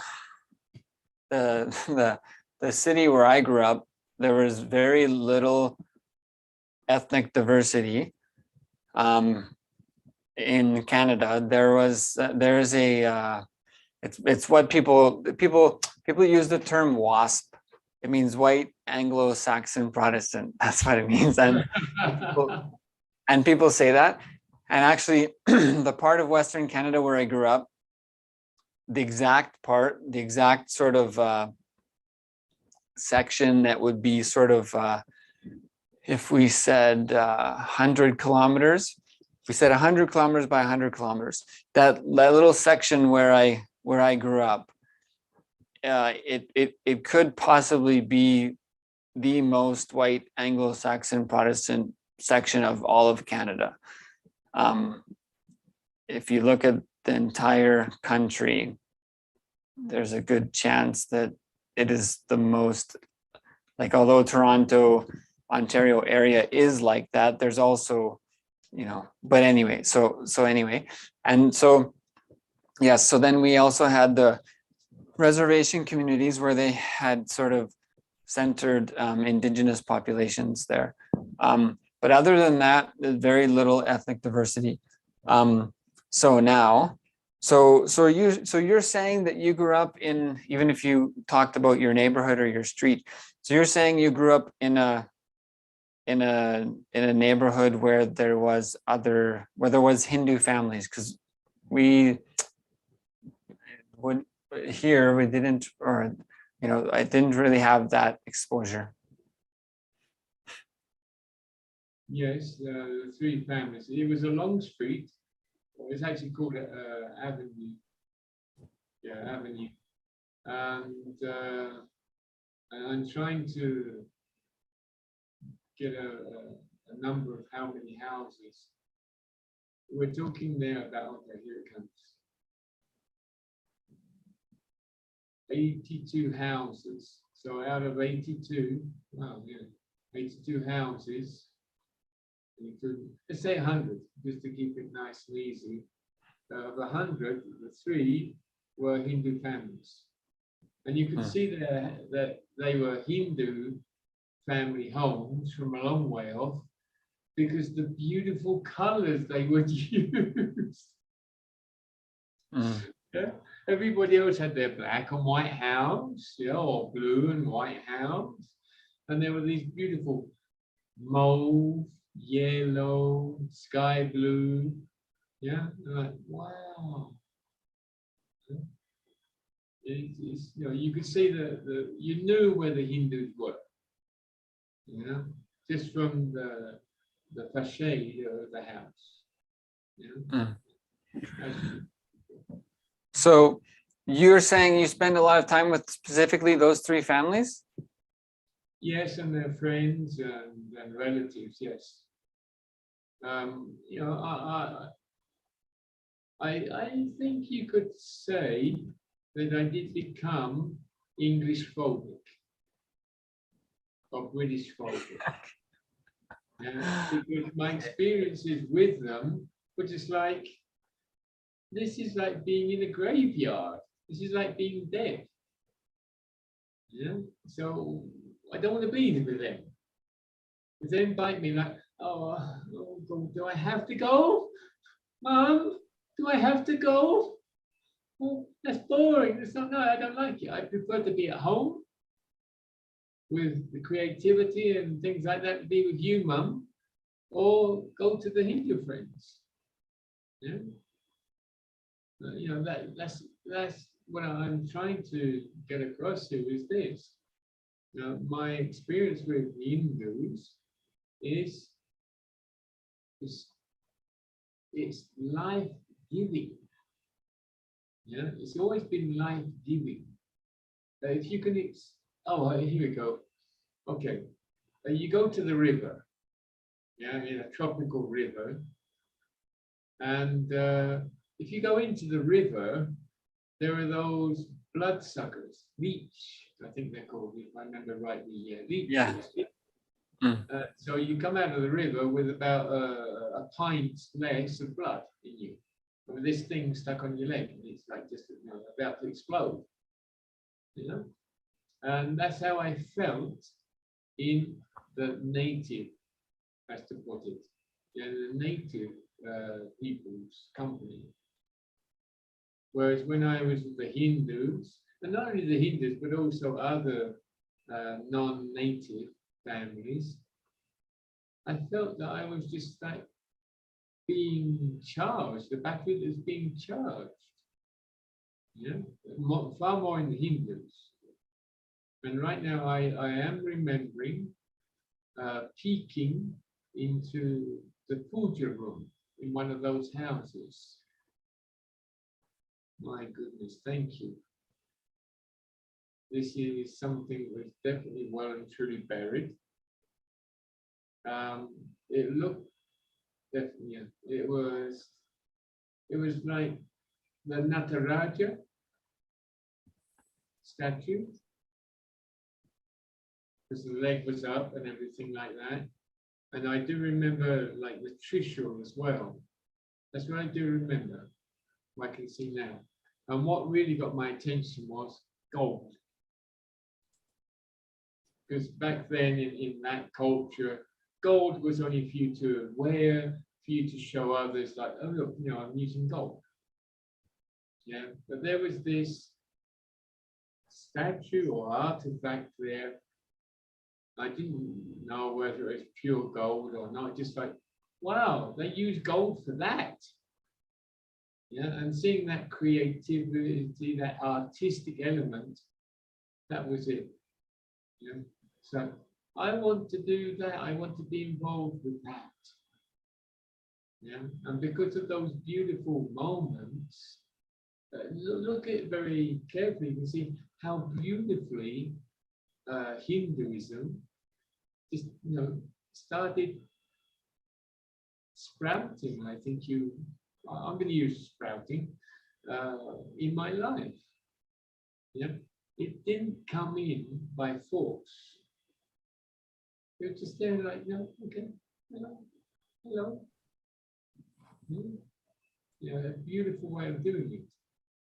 And going to Hindumisia, seeing how beautiful a life they live, and putting in present, because I know that's the way it is for Hindus, practicing Hindus, living Hindus. Yeah, other people who aren't living that, there's that reaction in them. Yeah, oh no, no way. Yeah, because how can it be that people who aren't from this country are living better than me? This is my country. I should be living like a king. And this now that I say, I'm seeing it very clearly. Wow. Yeah, it's that I should be living like a king is what really rubs them up the wrong way. Yeah, the simple solution was what I was doing. Get involved, and you are living the king's life. Yeah? But that I see in my own experience, what is actually causing Hindumisia, Hinduphobia. Yeah, like I was saying at the beginning, it's only because people don't live it, don't get involved, don't even look to see what it is. They just like, no. Yeah. And when they fall into that attitude, then they're basically, as I was saying then, and I would say it now, they know it is the right way. They know it's the way to live. It's the most beautiful way to live, but it's not part of their culture. So they're feeling like, oh, my culture is not as good as that, but I have to stay here because I was born into this. All these conflicts, these inner conflicts that are happening for them. They want to get involved, but what are people going to say? What are people going to do to me? I don't justify it, I don't criticize it either. It's just that it's something you can see. And that's why I just open up totally to everybody and anybody and just, okay, listen. I'm here to listen. When people communicate with me over WhatsApp or whatever means, my first response is, yes, okay, Nithyananda, which is the eternal bliss, just to put it in a simple way. And then I am listening to you. Now, obviously, here in South America, we use Spanish as the common language. But that's how it is. That's the first response. I'm listening to you. And then the relationship that develops. Oh, I just realized something about the Hindu family interaction. Okay, the relationship that develops is based on listening. And that's the relationship that enriches. But then back to the Hindu, that's something I just realized now. The Hindu families back then, when I was with them, I always had who would listen to me. They wouldn't give me a shoulder to cry on. They would guide me to be focused on what is. When I would drift off and focus on negativity and things like that, they would bring me back to what is. Not interrupting, just guiding, with little words, little gestures. Right now I'm seeing one of the grandparents.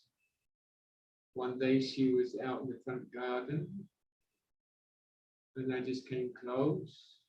And that beautiful smile of hers, I just started crying. And so she just, come on here, sit down with me, help me plant these flowers. And so there I was talking about what I was feeling, things like that. And every now and again, she would just, it wasn't a tut. It was like a restrained sound of a tut in her mouth. And I've just realized she's telling me, listen to you. And I was like, okay, what did I just say? Oh, okay, fine. And she was just making me more precise in the way of expressing things. Getting me off the, I'm the victim, poor little me. Yeah? So, wow.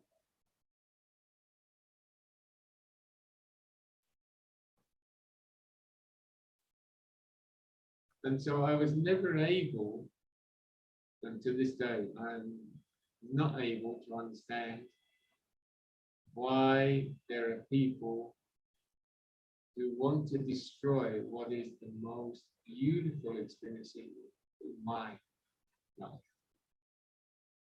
Yeah? Why there are people who want to just eradicate Hindus, indigenous, because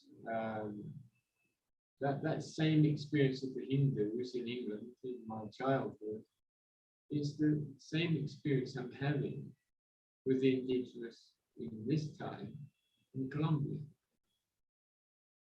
The most beautiful, simple people. Why on earth do they have to eradicate them? There's no benefit for anything.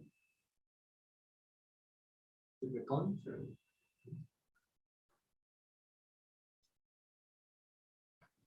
Right. So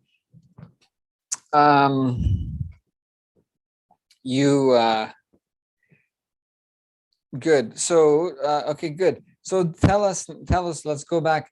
So up to the age of 10. So at that time, Hinduism, what do you understand about Hinduism? At that time, Hinduism, though that wasn't really the word that I was relating to, the Hindu families, that's the family I want.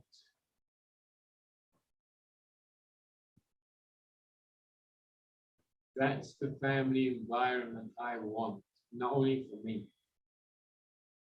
I was quite aware at that young age. Yes, I come from a broken family, as they call it, but that doesn't matter. This is what people need. Yeah? Everybody needs this, and there won't be broken families. And, you know, if I have my own family, then this is the model, this is the style.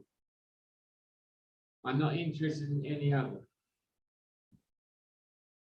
Even as a youngster, you know, what examples did I have?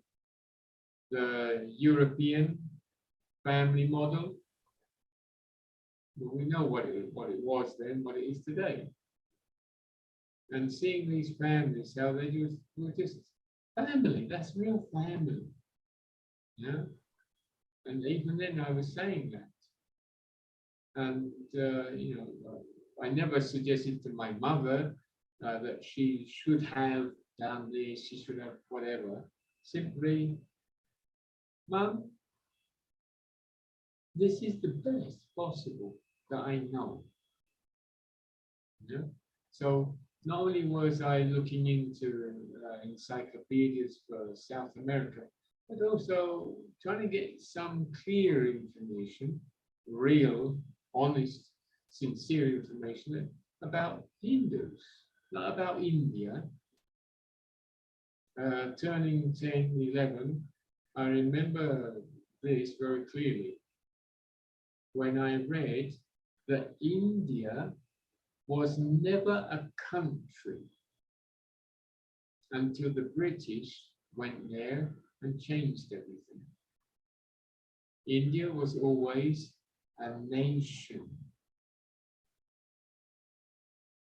You know, that's something I found which nobody had ever mentioned, nor did they ever mention it in history classes after that. Always talked about India as if it had always been a country as we know it today. You know, with the separation, the independence of different areas like Bangladesh, Pakistan, and such like. Okay, but India, I was told very clearly, or I read very clearly, India was never a country as such, if not a nation. Yeah. And then I was told, I don't know why I'm saying I was told, but it's coming out that way. I read in encyclopedias and also in documentaries at that age. I started to notice how the Maya, the Aztec, the Inca, all those other famous civilizations were never countries, but nations. And so I started asking, what is this about a nation? Because I've been shown maps of countries. And so I got a beautiful answer from my mother, and also from the second Hindu family to arrive on the street. Okay, a country is just a territory. A nation is where those different territories or countries come together to live the same style of life. That's how I remember the description then. Okay, and immediately I said, well, a nation is real. A country is not real. And the Hindu family said, yes, that's right. The world doesn't function with countries. It functions with nations. Because the country is imposed. You're here, you have to do, this. Once you cross that line, you're in a different country. Like I said in a geography class, when I was asked to talk about the globe, the globe that you see in some programs and movies. And I was asked to talk about it, and I just refused. I said, it's not real, it's a lie. Yeah, there are not, these lines don't exist. It's just somebody decided to separate these lands like that. And so then at the age of 12, I was asking the history teachers, okay, fine, who decided where to put the lines? Well, obviously, the conquerors, the colonizers. Oh, okay, yeah, fine. Yeah, fine. That is obvious. If you can't see it and you're the teacher, then with all due respect, don't expect me to listen to you. Yeah, okay. As I say, I was never the nicest of students, nor was I disrespectful. Yeah? I was just very demanding, which at the end of the day was the best, because those teachers had to also ask themselves. Yeah? I'm very clear that that was enriching for them, as well. Okay, so the Hindus, and the further I went into it, the more I could see that it was just a direct onslaught on nations by countries. So I started asking, why are countries against nations? Wow. Can you imagine an 11-year-old coming out with those questions? Yeah. Sometimes those questions surprise me. Because like I said, I was very much aware that it wasn't the me identity asking those questions. I commented on many occasions to my mother, Mum, am I like, losing it, or is there something strange about me? Because so many times now, I know it's not me talking. It's not me thinking.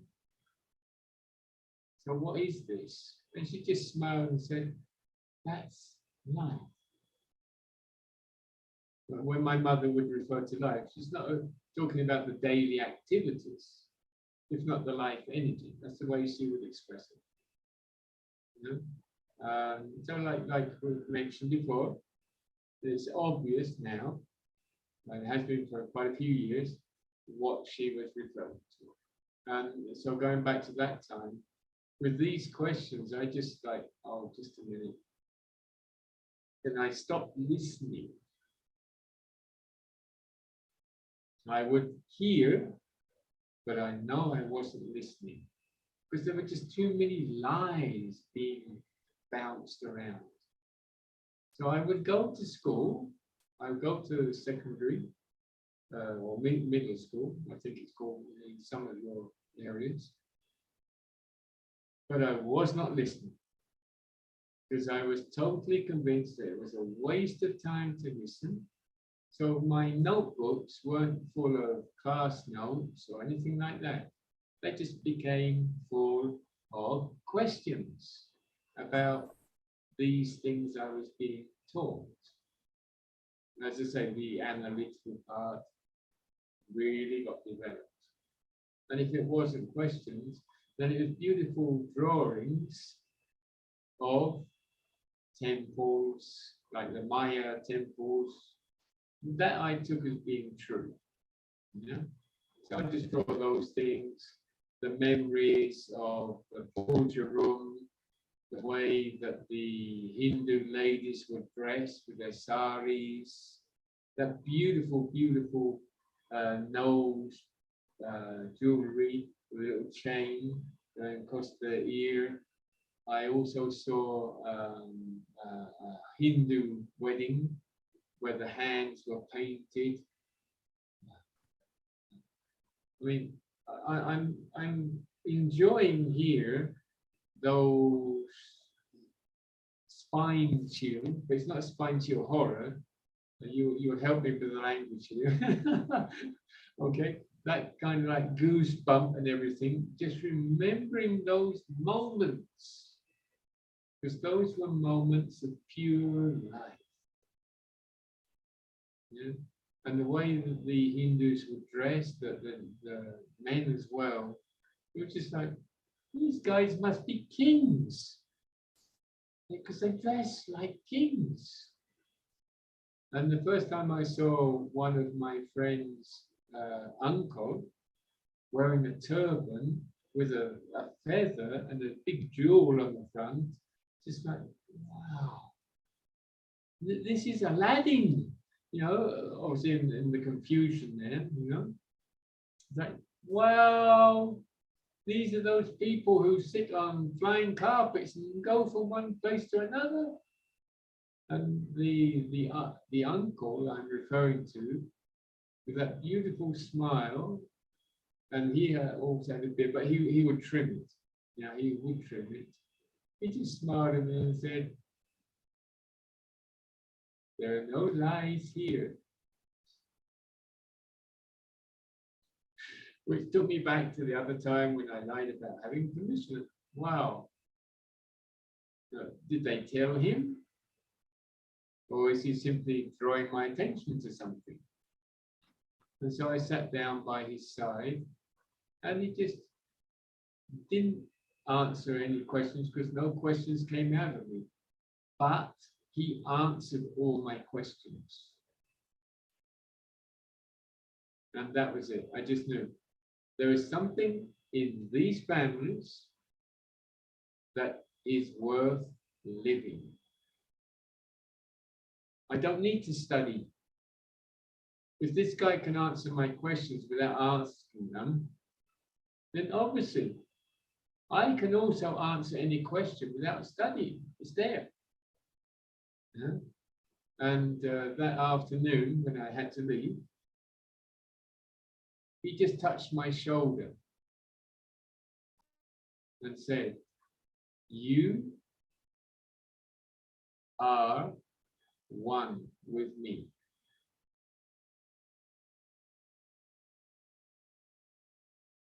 Now I'm reliving it. At the moment, I'm reliving that moment when he touched my shoulder, because he was sat on my right. And right now, I'm just feeling a really nice, refreshing sensation on the shoulder, the right shoulder. Yeah, and when he just looked into my eyes and said, "You are one with me," that was it. So I fell in love with that gentleman. Yeah. Wow. Please excuse me, I'm going into one of those, like the time machine right now. I'm reliving that right now. And so, you know, it comes back. Everything to do with the interaction with the Hindus has always been magical. Let's use that word for now, okay? Has always been magical, life-giving. Somebody you don't really know just looks at you and says, you know, and gives you the answers to your questions, silent questions, and then looks at you, touches you, and you have a strange experience, physical or whatever, and just says, you know, I am one with you. And that's it. You know, your life can never be the same again, because you're not going to be interested in anything less enriching than that. And so then I got into the age where, okay, fine, you know, there were certain distractions because the hormones kicked in. But all the time, even though that was happening, I was realizing that, hang on, that's just the body reacting. And so I would ask my elder friends in the Hindu families, and they would just answer, yeah, that's right. Don't pay attention to that. Yeah? That's just something that happens in the body. You don't have to live according to the body. Yeah? They were 16, between 16 and 18 years of age. So they had already gone through that. Okay. Now I'm trying to also answer your question about the Hindumisia and Hinduphobia, but not Hindumisia. As I saw myself as an insider in Hindu circles, I wasn't paying much attention. But the few comments I was a witness to, it's just pure envy. Yeah? Because these Hindu families living like kings and queens, as we know now, like gods, yet the natives just not living like that. Yeah. And the solution is really simple. Okay, just live it. What's wrong with you putting a turban on? You know, what's wrong with you sitting down and singing devotional songs to the divine God? Whatever your religious persuasion is, it's still divinity, it's still God. Yeah? So, you know, that's what I say. For me, it's really simple to take back, going back to the 11, 12-year-old child. Then for me, it was just like, why are these English people and these other white-skinned people, because I've never, I know, yes, it's very white, but I've never seen myself as white. So why are these, okay, I'm trying to use the phrase you used just now to kind of like make sure that I'm not going into anything that I shouldn't be. Okay, the natives, the European natives, let's put it. You know, they were just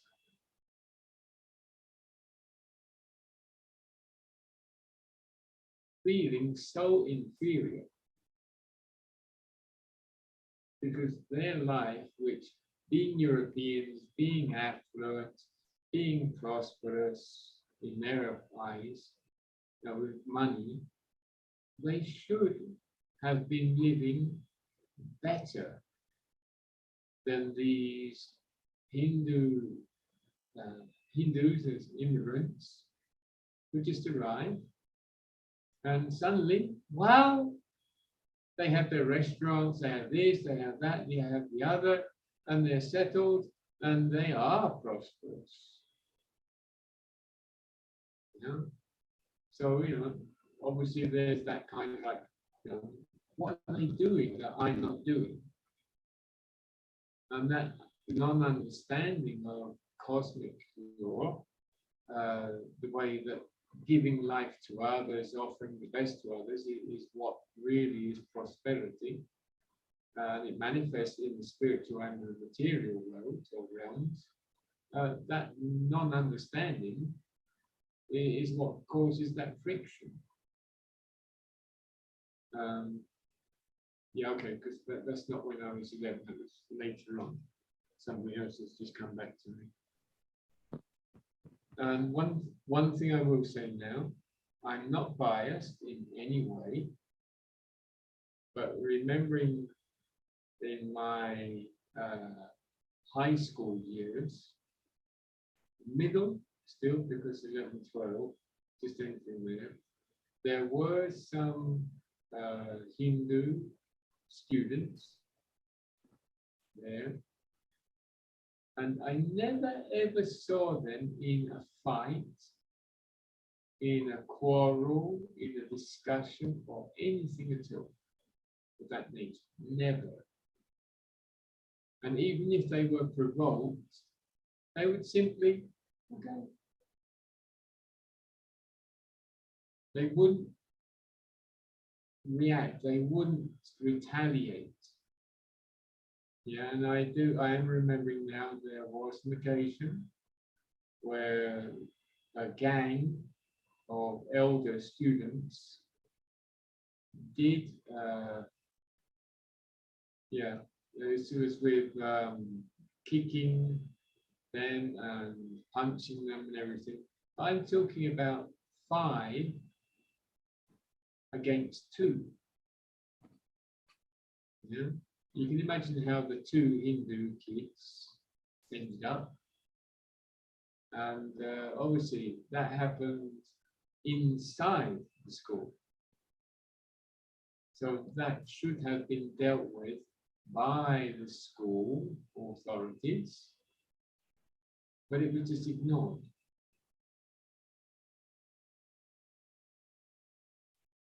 And the Hindu families tried to put up a complaint, but I remember being told by one of my friends who was attacked that, you know, they were told just to let it go. Otherwise, your children will be expelled from the school. Yeah, okay. Back that time, immediately I was like screaming. What? How can that happen? They are the ones who have been attacked, and they're the ones who are going to be expelled. And so the answer was, yeah, we were told for their protection. So come on, what is this? Yeah. And you know, nowadays we're seeing something very similar. Now, I also recognize I didn't do anything at that time. I did make some comments, but you know, I'm not going to judge myself then based on now, because that's not the way things are. But simply, I could have done more is not the solution.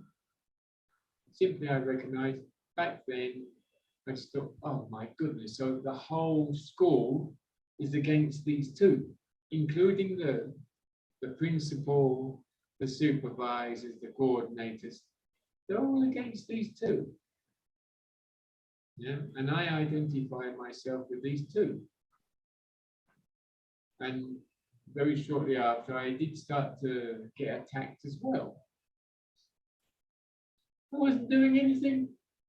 I was just with my Hindu friends, my other friends. You know, we just come along, my other friends, thank you. We just come along, tell me to stop playing with them. And I would just say, you know, I'm going to play with who I really feel comfortable with. And suddenly there would be these 5 on top, kicking me and punching me. And so at that age, obviously, you start asking yourself, wow, if I continue with these friendships, with these people, am I going to be beaten up every day? I do remember that event and that coming in. as a question to myself. And so then, in the years coming, I did distance myself, but I distanced myself from everybody.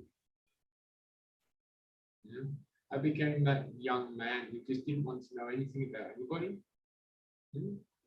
But like you said, you asked me about when I was between the age of 9 and 11.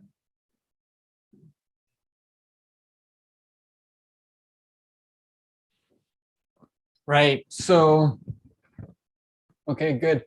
Then, okay.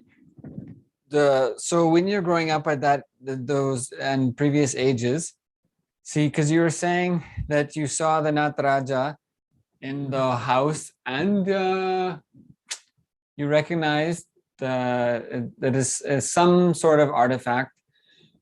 And you also mentioned that you were saying like at least what you were calling as non-native, but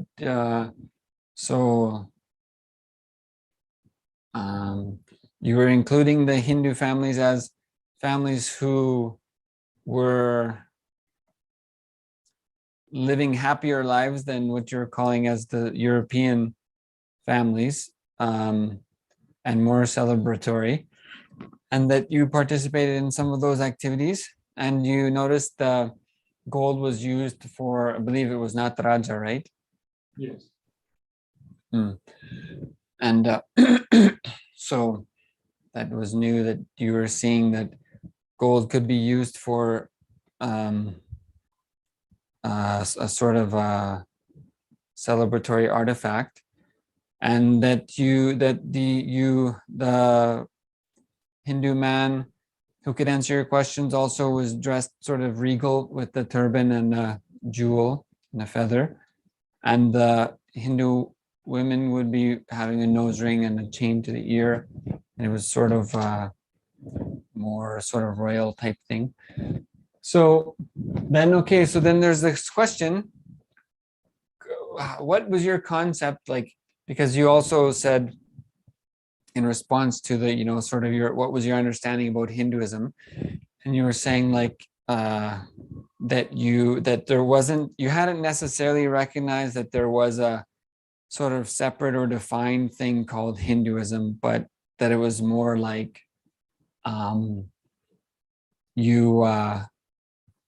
it was just, there was something different and they were generally happier than sort of what you had termed as the European families, and that there was only 3, for example, out of 82 houses were Hindu.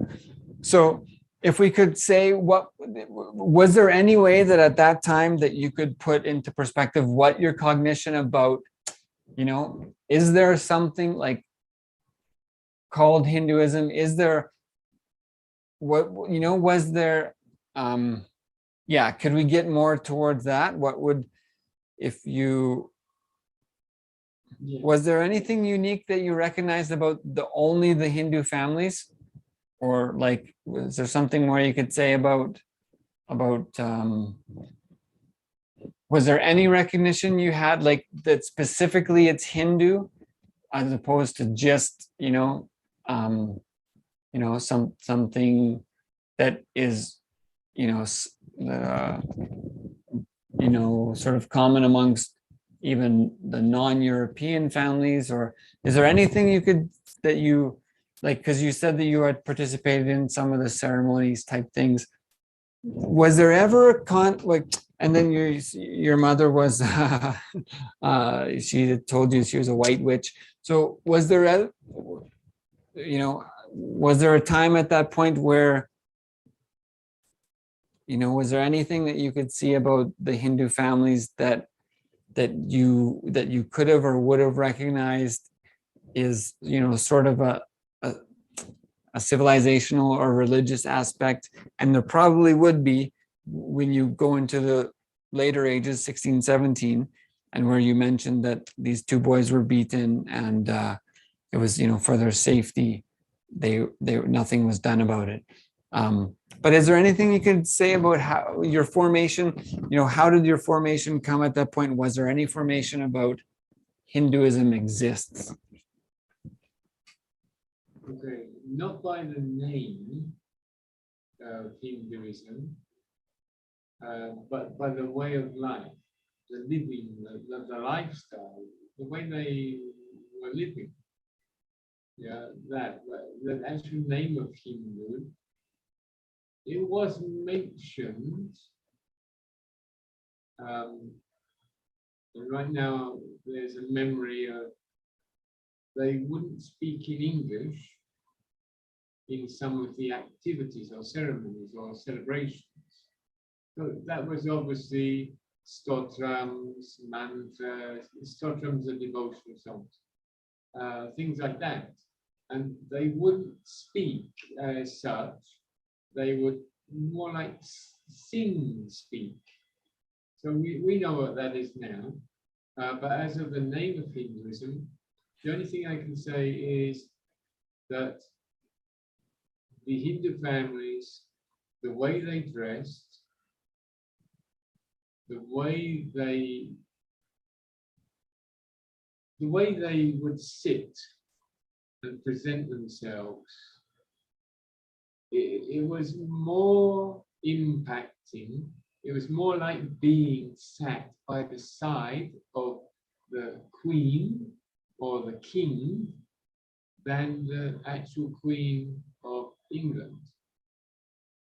Yeah, because I was in the presence of the Queen of England, but not direct presence, indirect presence, and that feeling wasn't as strong as these common folk living their lifestyle, which is Hindu lifestyle. I was among kings and queens. That was evident. When I asked, they would, to make it easier for me, they would mention India. Okay, but Hindu was mentioned, but I didn't connect it to anything. I didn't have the idea of Hinduism until later when that was mentioned one day in the introduction to a class on religion, when they just named the other main religions. Never taught me anything about it, but I was learning, just to use that word, I was learning what Hinduism is, but in it, not from outside. In later years, yes, there was mention of Hinduism and even some teachings. But it was taught to me at that time as barbaric, superstitious ideas of savages. That phrase I do remember. Because immediately inside I just said, no, that's not right. Because obviously then I connected it back to my Hindu neighbor friends and their families, their relatives. They are not savages. There's just no way are they savages, nor are they superstitious. So, Hinduism as such, I would say, 14, I then had a concept that was being taught to me called Hinduism. And I was very clear that that was not it. I had the name by the age of 14 of Hinduism. But before then, well before then, I already had the living experience of Hindu families. Yeah. So I didn't connect Hindu to Hinduism. Rather, I connected Hinduism to the Hindu lifestyle. That's why even today, I don't mention the name Hinduism, because everyone turns around and says, oh, that's a religion. My experience of Hindu is not a religion. it's a way of life that is magical, if we are to use that word. You know, we know it's not magical in that sense, but it is. You know, Hinduism is not the right word in my experience. Living Hindu lifestyle, practicing Hindu lifestyle, is living as a king, as a queen, and more, you know, far more. And it's not that the king is full of money, full of properties. It's just their way of presenting themselves. No shame, no inferiority, no fear, no ignorance. Yeah, I am what I am, and I live the way I know is best. Now, that was very clear with them. They didn't try to fit in with the mainstream. That wasn't their interest. They wouldn't go against the mainstream. Yeah, but simply, in my house, I live my life, but not my life as an individual, if not real life. And that's why I always wanted to be there. I even suggested to my mother once, if you can imagine, when I was 8, just turning 9, I even suggested to my mother that I go to one of their houses to celebrate my birthday, because their way of celebration was worth celebrating. Yeah, and that was the last year my mother celebrated my birthday.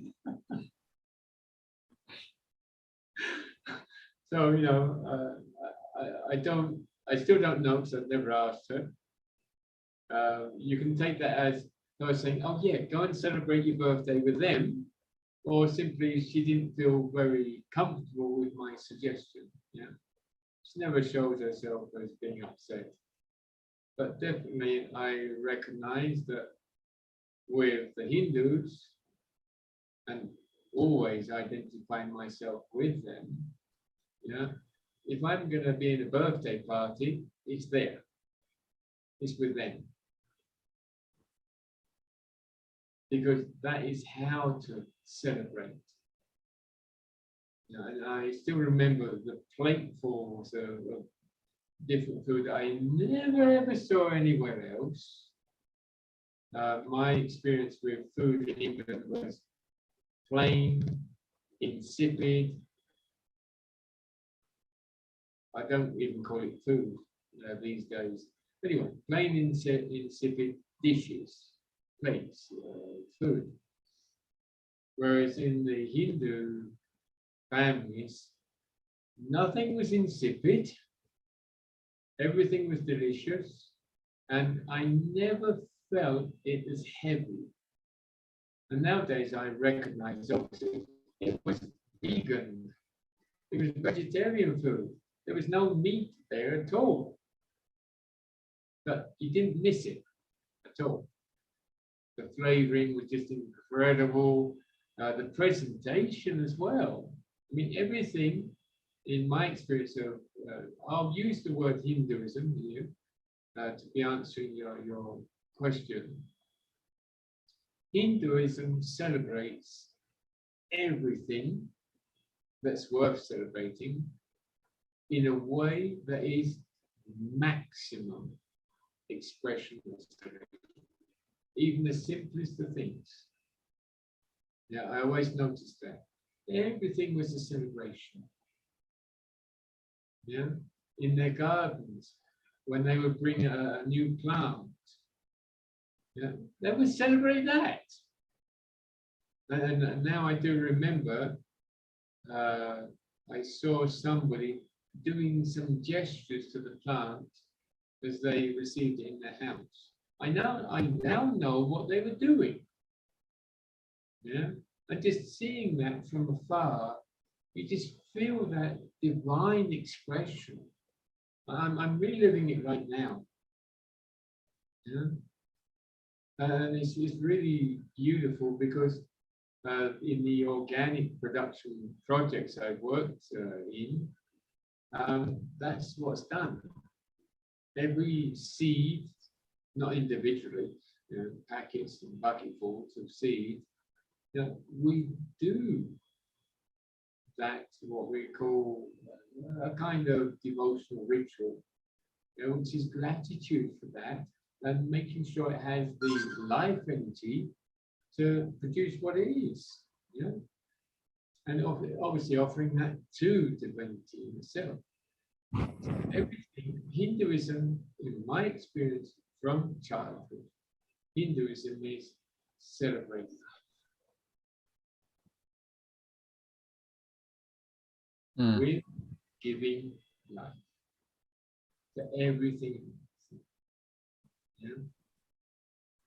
And if I go back to that age, as a child, simply that experience, which we're calling Hinduism now, this is it. This is the real thing. Now I'm remembering at the age of 11, that was a phrase I used to help my brother understand why I wasn't playing with the younger brothers of his friends. Oh, because with the Hindu families, that is the real thing.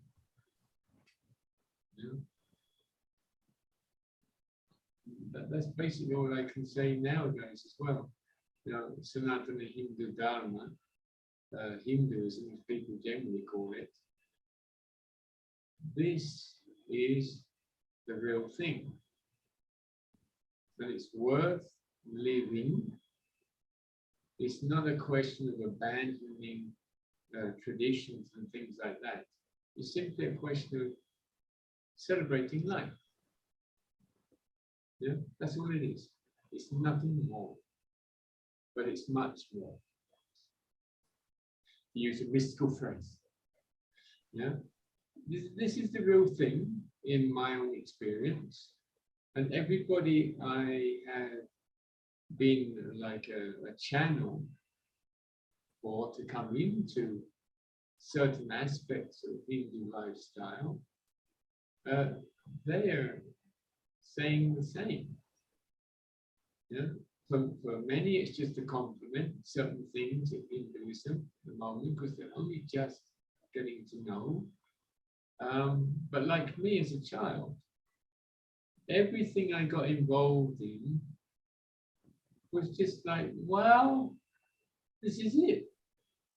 I had an electric train set, which I'd been waiting for and asking for, and it arrived, and I set it up, and then I noticed that one of the Hindu family members was walking down the street to the house. And so I just left the train set, which for that age, which kid is going to drop their train set after waiting more than a year to get it? I just went running down there. I left the front door open. I didn't notice. I realized when I came back. I left the front door wide open, just ran out and went and walked along by the side of that family member. And that was the way I used to get into the house. Because they would open the door and I just walk in with the family member who's visiting. And which kid is going to drop their train set? Just like leave it. No one, but this kid did, because I wasn't running off to go and play stupid things. That's my own opinion from then. Okay, I'm not saying that as of now, but back then. With the Hindu families, there was nothing stupid. nothing absurd. You know? It was definitely the best experience going. And even when I started to get into music and things like that, my brother's friends tried to interest me in punk music, which was the thing back at that time, heavy rock, heavy metal. And I was like, yeah, okay, but I prefer to listen to that music I hear down there. But it wasn't readily available. You know? Nowadays it is.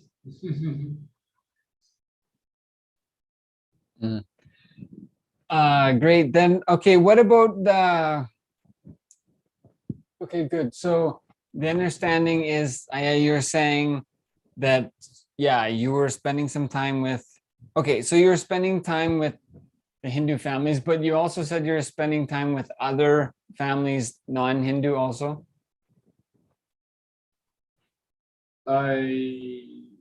Okay, very little time with the European family, very little time. Okay, if we talk about a day, then maximum, I wasn't able to tolerate being in their kind of play atmosphere for more than, I don't think I even got to an hour. By an hour, I was already saying, bye, I'm going, I've got to go, I've got to go. You know? Whereas time with them, it would just be like, okay. I didn't care about the homework. I didn't care about the house chores. My mother never caused any problems for that. You know, I was expected to help. But she used to say, well, you know, if you're with them, it's no problem. Yeah. She was saying, indirect, she was saying, if you're going to be with people you say is a waste of time to be with, then yes, you should be here doing your housework and your homework. Yeah, and spend time on the piano, spend time, you know, learning things in the encyclopedia, drawing. Spend your time on that. So, you know, I would say in a day, it would be 2 or 3 hours with the Hindus. I would try to stretch it out as much as possible. And as I say, sometimes I would sit outside in the English afternoon, night time, just to listen, just to enjoy that. You know? Freezing cold, but I didn't really care. You know? I would find a way to be in a not so cold point or corner and just be there listening. You know? And the rest of the time was at home and just in artistic, creative expression, piano, drawing, painting, the mandalas, listening to Open University and reading up on Colombia, South America, and other things like was mentioned before, you know, the other civilizations, which nowadays everybody is recognizing are the Hindu civilizational nations. When the if I start going into that term, I'm going to confuse people. Okay, when Hinduism expanded across the world, yeah, and just to help you understand, I'm in South America, okay, just below Panama, which most people can probably refer to, and here there are Shiva temples. It's not one, as some people were saying last year, the year before. It's not one. There are many all over the place. Yeah, and it is Shiva temples. And at the moment, we're trying to organize to go and visit some of them and see if there's any renovation. Because here, to do that, you have to get special license permission through the local authorities, backed up by the government. obviously, because it's not just a load of rocks. It is a temple. Okay, great. You need special, yeah. Yeah, you need special permission to go there or to do work there? You need to have the special license permission from the government to be there. To do any work, it has to fall in line with their intentions, the way it is at the moment. Yeah? That's why I'm very open to contact with the indigenous, because those temples are part of the tenant territories of the indigenous. The tenant territory is a territory recognized as part of the indigenous lands. The government says it's part of the indigenous, which it is, but from very Hindu based lineage, as to put it. I don't want to use terminology that's going to confuse people. I'm trying to simplify it as much as possible. So there are there, and at the moment, there are some people who are offering themselves who have that possibility of entering into those sites legally and actually videoing. That was 2 days ago. I was in contact with them. We just happened to meet up at the top of a mountain, more than 4,000 meters up. We just happened to meet. They were there visiting, and I was there visiting. Like, okay, right, fine. Okay, please, this is my number. Let's be in contact because we're going to go and do this. And oh, but you need. That's why I know you need these special permissions. And so I just answered, okay, but you have them, don't you? He said, I can get them. Yeah, so we are supporting him to make sure that we get the legal permission. We're not going to enter there because we don't want to bother anybody. If it's just him going in with his assistants, great. We will orient them first, obviously with yourself. Yeah, what kind of footage are you looking for? What kind of information do you want to show from this? Yeah, and so it can be something more focused. Like I said, there are many temples here, and not only Shiva temples. There's even one of the names similar. Okay, it's not exactly the same name, but with the language distortion, one of the names of Shiva is Kimbaya. And in Colombia, there is a city called Quimbaya. So there's a city named after Shiva. Yeah, and that was an old indigenous settlement there. So we understand what it is, and I hope that the audience can start to see, wow. So there are these things, and if we understand that when we say temple, we're not talking about a meeting place. We're not talking about a church. We're talking about something that's been prepared in a special way for conscious energy to be conserved. And all it needs is just renovating. It's still there, it's still functional. Yeah, and just to have the permission to continue with what's necessary to keep that temple as a conscious energy power station functioning. And I will be over the moon if they give me permission to be there and do that renovation. Obviously, receiving all the necessary preparation from Kailasa, from Swamiji, then fine, yeah, that would be wow for me.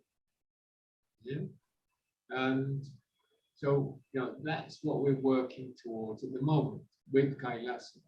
Everything is Kailasa. This is the backing you get Kailasa. And so, let's see what we can get done. Let's see what we can actually live. Like I said, these are obviously the very childhood seeds sown by those Hindu families and members who I am eternally grateful to. Because even though I didn't understand it then, it's obvious that they were sowing seeds in me. Not for their benefit, which is the beauty of all this.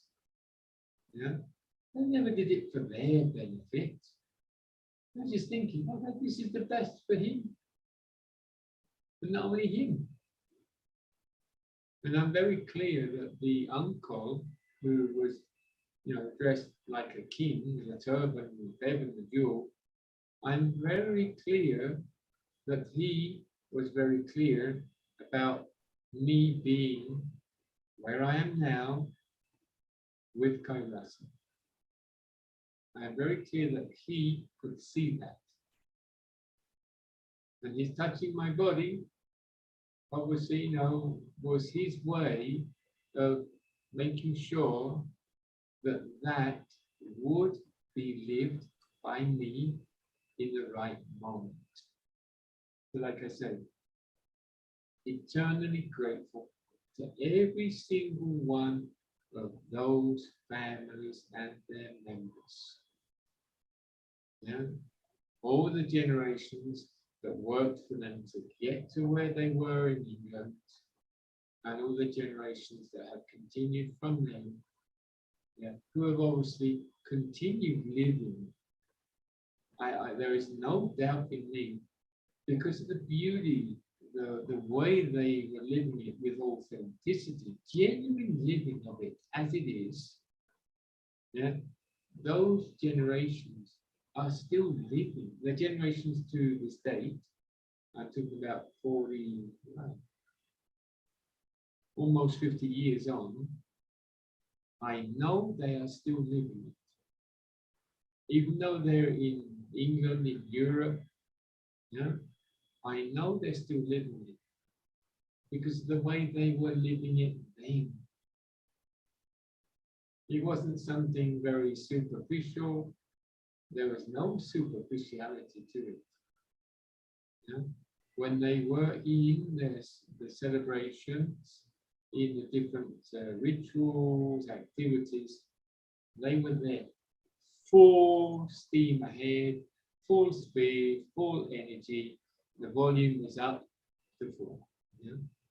And that's what I really enjoy, and I still enjoy with the Hindu ecosystem. This isn't like, oh yeah, okay, whatever. This is, let's go for it. Let's do it. Yes. And the most recent people who are coming into Kailasa, who have seen how I live and how others who are in contact with Kailasa are living, they're straight in. They want to be decorating. What here they call it the altar. That's because of their traditions. That's what they call it. I don't get into those details. It's where they can actually sit down. They're very clear. It's where I can sit down with God. I can offer him flowers. I can offer him food. I can offer him different kinds of things that he likes. And it's that living with God. Not saying, oh yeah, God. It's the living with God that is really getting people in to Kailasa. And there's no forcing, none of that kind of thing. It's just that the enriching energy is so attractive, but not enriching only the material.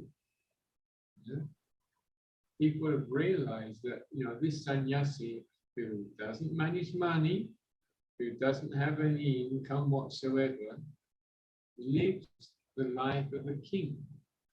I'm received in the best places, in the cities, in the countryside. I'm living in a luxury apartment right now. Before it was another luxury apartment. Before that was in a large country house with all the grounds for organic production. I'm picked up in the very best cars. So, if you want to see it from a material side, look at it that way. If you want to see it from the spiritual side, the only thing I am living and transmitting or offering to others is the very best. Peace, love. At the end of the day, you will start to see that it's just the same. And this is all thanks to, Swamiji. Swamiji is Bhagavan Sri Nithyananda Paramashivam. You don't have to get involved at that level. Everyone is unique. Everybody has their own way of living this. And that's the other thing. Now I'm seeing it as well. Wow. I was never told by the Hindus in my childhood and even after, I was never told, don't do this. I was just simply allowed to get involved in what I felt comfortable with. Yeah? Fortunately for me, I felt comfortable with everything. There were certain things I'm now remembering that I mentioned. I would like to be able to, be with you in other things you do. But they did explain that there's some things you can't participate in. And I just accepted it because they were never telling me no, no, no. Then for me, with them, the no, no, no didn't express either. So no, I'm talking about the childhood again. And that's another thing I can come back to your question from earlier. Hinduism is just living through come and see for yourself. Yeah, and it's not mundane. It's not a question of just doing things because of tradition and things like that. As I am seeing now, back then, everything is, to use a word that we can understand here, is scientific. I prepare food in this way because this is the effect it has in the body. I do this because it energizes the food. And so it's not just food now, it's something far more. Yeah? I wear, because obviously what we call kumkum, here, they would all use it in their home, not out on the street. That much I did notice. And though I don't remember ever seeing the sacred ash as you had, I don't ever remember seeing that. But the kumkum, yes. Why they wouldn't be using it, I don't know. Maybe they couldn't get to it that time. But that much I do remember. And I'm trying to get it as clear as possible to help people to understand and to actually live the experience.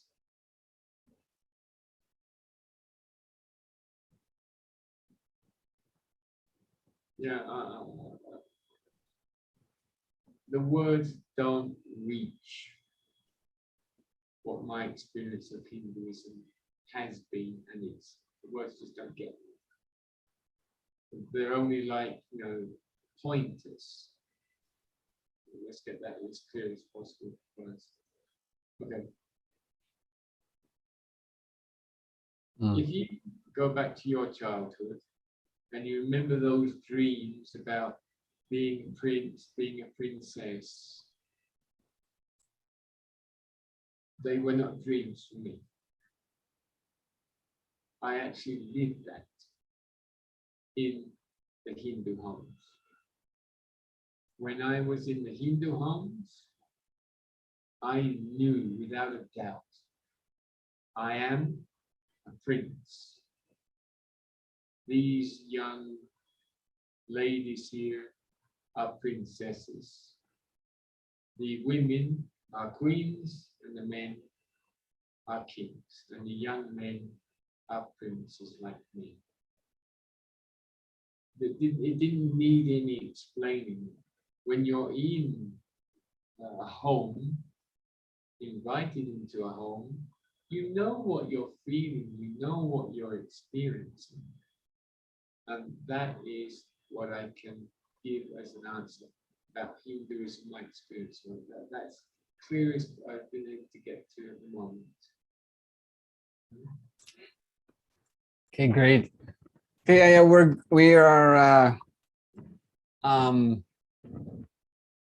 we've come to a time point. So we're going to complete the session for today, and so that's good. We got up probably to about the age of 13 there, and so that's great because there's so many different aspects to continue with, and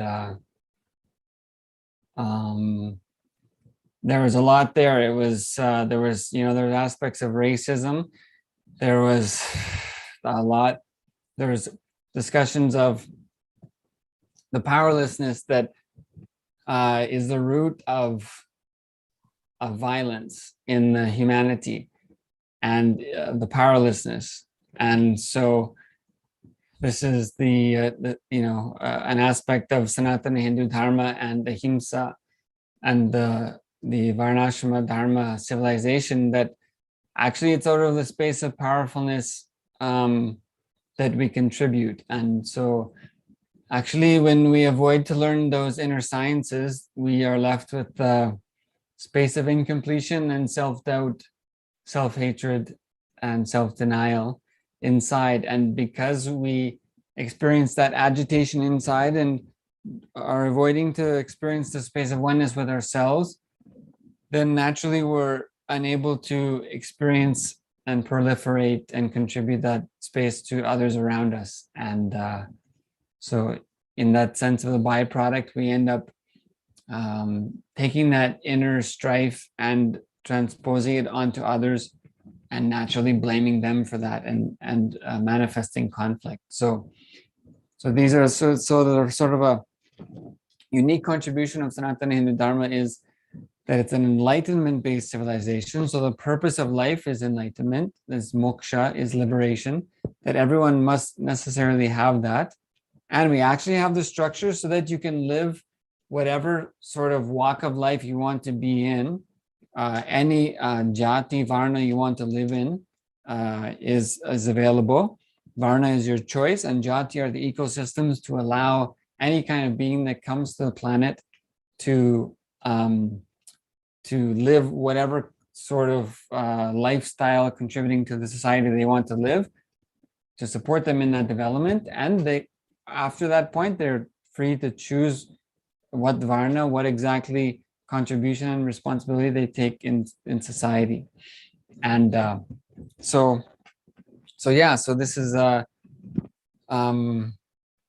sort of a summary of some of the unique contributions of Sanatana Hindu Dharma. And as you had shared that although today a lot of Hindus, especially in India, are still following the Western, so-called Western way of things, and not actually recognizing that the lack of inner fulfillment and the lack of a spiritual science and the lack of commitment to making sure that everyone lives that, in the way that you prepare your food, in the way that you wake up in the morning, in the way that you give gratitude for You had mentioned that you saw that people would do this sort of in terms of as an arti of the Hindu families for actually avoiding to remember exactly what the object was that you were saying, but that the Hindus will I mentioned do plants, but it wasn't only the plants. plants. Yeah, exactly. If So that is the thing. at home, Yeah. at their home, they would do that, and you say, yes, it's the artis. Yeah. Yeah, exactly. So that is one of the things, is that like people will say, why Hindus use that short broom that is made of the palm the palm leaves, I guess. Why not use the big, industrial push broom? Isn't that more efficient, right?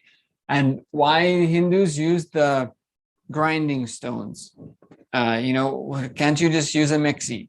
And why Hindus are processing their own foods? Why can't you just order out? See, all of these types of things, it keeps your body strong and healthy and active. Right? So it's so that very system is there to make sure that everyone is healthy, active, and independently strong contributors to society. So if people are ridiculing those things about the lifestyle, that actually make sure that every person is powerful and healthy. Well, why can't we have things delivered? Why can't we have other people doing the things for us? Why can't we use the electrical machines for that? Then you will just be a couch potato and your body is useless to you. And so this sort of these understandings is that the luxury is the thing. Why can't we have all the luxuries, right? Luxury makes your body useless. So this is, so compliment here for the viewers, the listeners, to get a live example of what you're saying, which is correct. Okay, you can see here right now. I don't know, you can't see clearly. Oh, it's 4:30 in the morning here. Okay, so I've gone through the early hours in this beautiful activity, this enriching activity. Okay, and last night there was no rest, no physical rest. The night before that there wasn't any. Okay, and also remember, I was walking barefoot as well up a mountain, a 4,200 meter mountain at its peak, and then down the other side to the lagoons, wandering around there doing the different rituals. Okay, and then coming back down, and I've been out and about. I've been receiving people who want to live this lifestyle, who want to come in, see what's going on, have the experience of living completion, living enlightenment, yeah, and knowing what Kailasa is offering. So I can't just talk to them. I offer them the real experience of what Kailasa ecosystem is. Yeah, and look, here I am, fully energetic. Once we finish here, yeah, straight into yoga, straight into devotion. And I already have people waiting for me. Yeah, once I'm out of those activities which give life. I know now what you're saying, Sri. It's true. If I were not doing this, if I were not living this lifestyle, this body would have failed a long time ago. Totally, but totally. It's only thanks to the Hindu lifestyle, what Kailasa is, that I have this body at this age, and I am enjoying a far more agile, active, energetic, healthy, intelligent life than the majority of people around. The only exceptions others who are living the Hindu lifestyle. Yeah, I'm being straightforward. Yeah, there are people far younger than me, and I just leave them way behind when we go walking up the mountains. I leave them way behind. There are other people who, like the other day, entered into pre-heart attack state. And I was just saying like, oh my goodness, let's help this person. Yeah. But this body wasn't affected at all. And on these days that I'm talking about, no food was consumed. Try to work that one out. How can the body be far more energetic and far more resilient if it doesn't receive food? There you go. Okay. So yeah, yogic lifestyle, if you want to call it that way, maybe you understand it more that way. It is the best way to live. Okay? You don't have to be a yogi, but anything you get involved in that is Hindu lifestyle, you get all the benefits. Come on. I mean, here, I think, I'm not sure what time it is in your time zone. I think it's very similar to here. But, you've been going, I don't know how many weeks you've been going now. Yeah. And look at you. You're fresh. You're energetic. Yeah. I know you haven't had much time because first it was Hindu Heritage Month. Then it was this program or these programs. Yeah, look at you. This is it. Yeah. Great. Okay, excellent. So with this, we've come to the completion of today's session, and we will complete this session chanting Purna Mantra, and we'll join again back soon. Thank you very much, Sri Nithya Jnanamaya Priyananda, and thank you everyone for joining us, and we will see everyone here again next time. Let's complete today's session chanting Purna Mantra. Om Purnamadav Purnamidam Purnat Purnamadachyate Purnasya Purnamadaya Purnameva Vashishyate. Om Shanti Shanti Shanti. Harihi Om Tat Sat. Sarvam Bhagavat Shri Nithyananda Paramashiva Parukar Paramastu. Om Nithyanandam.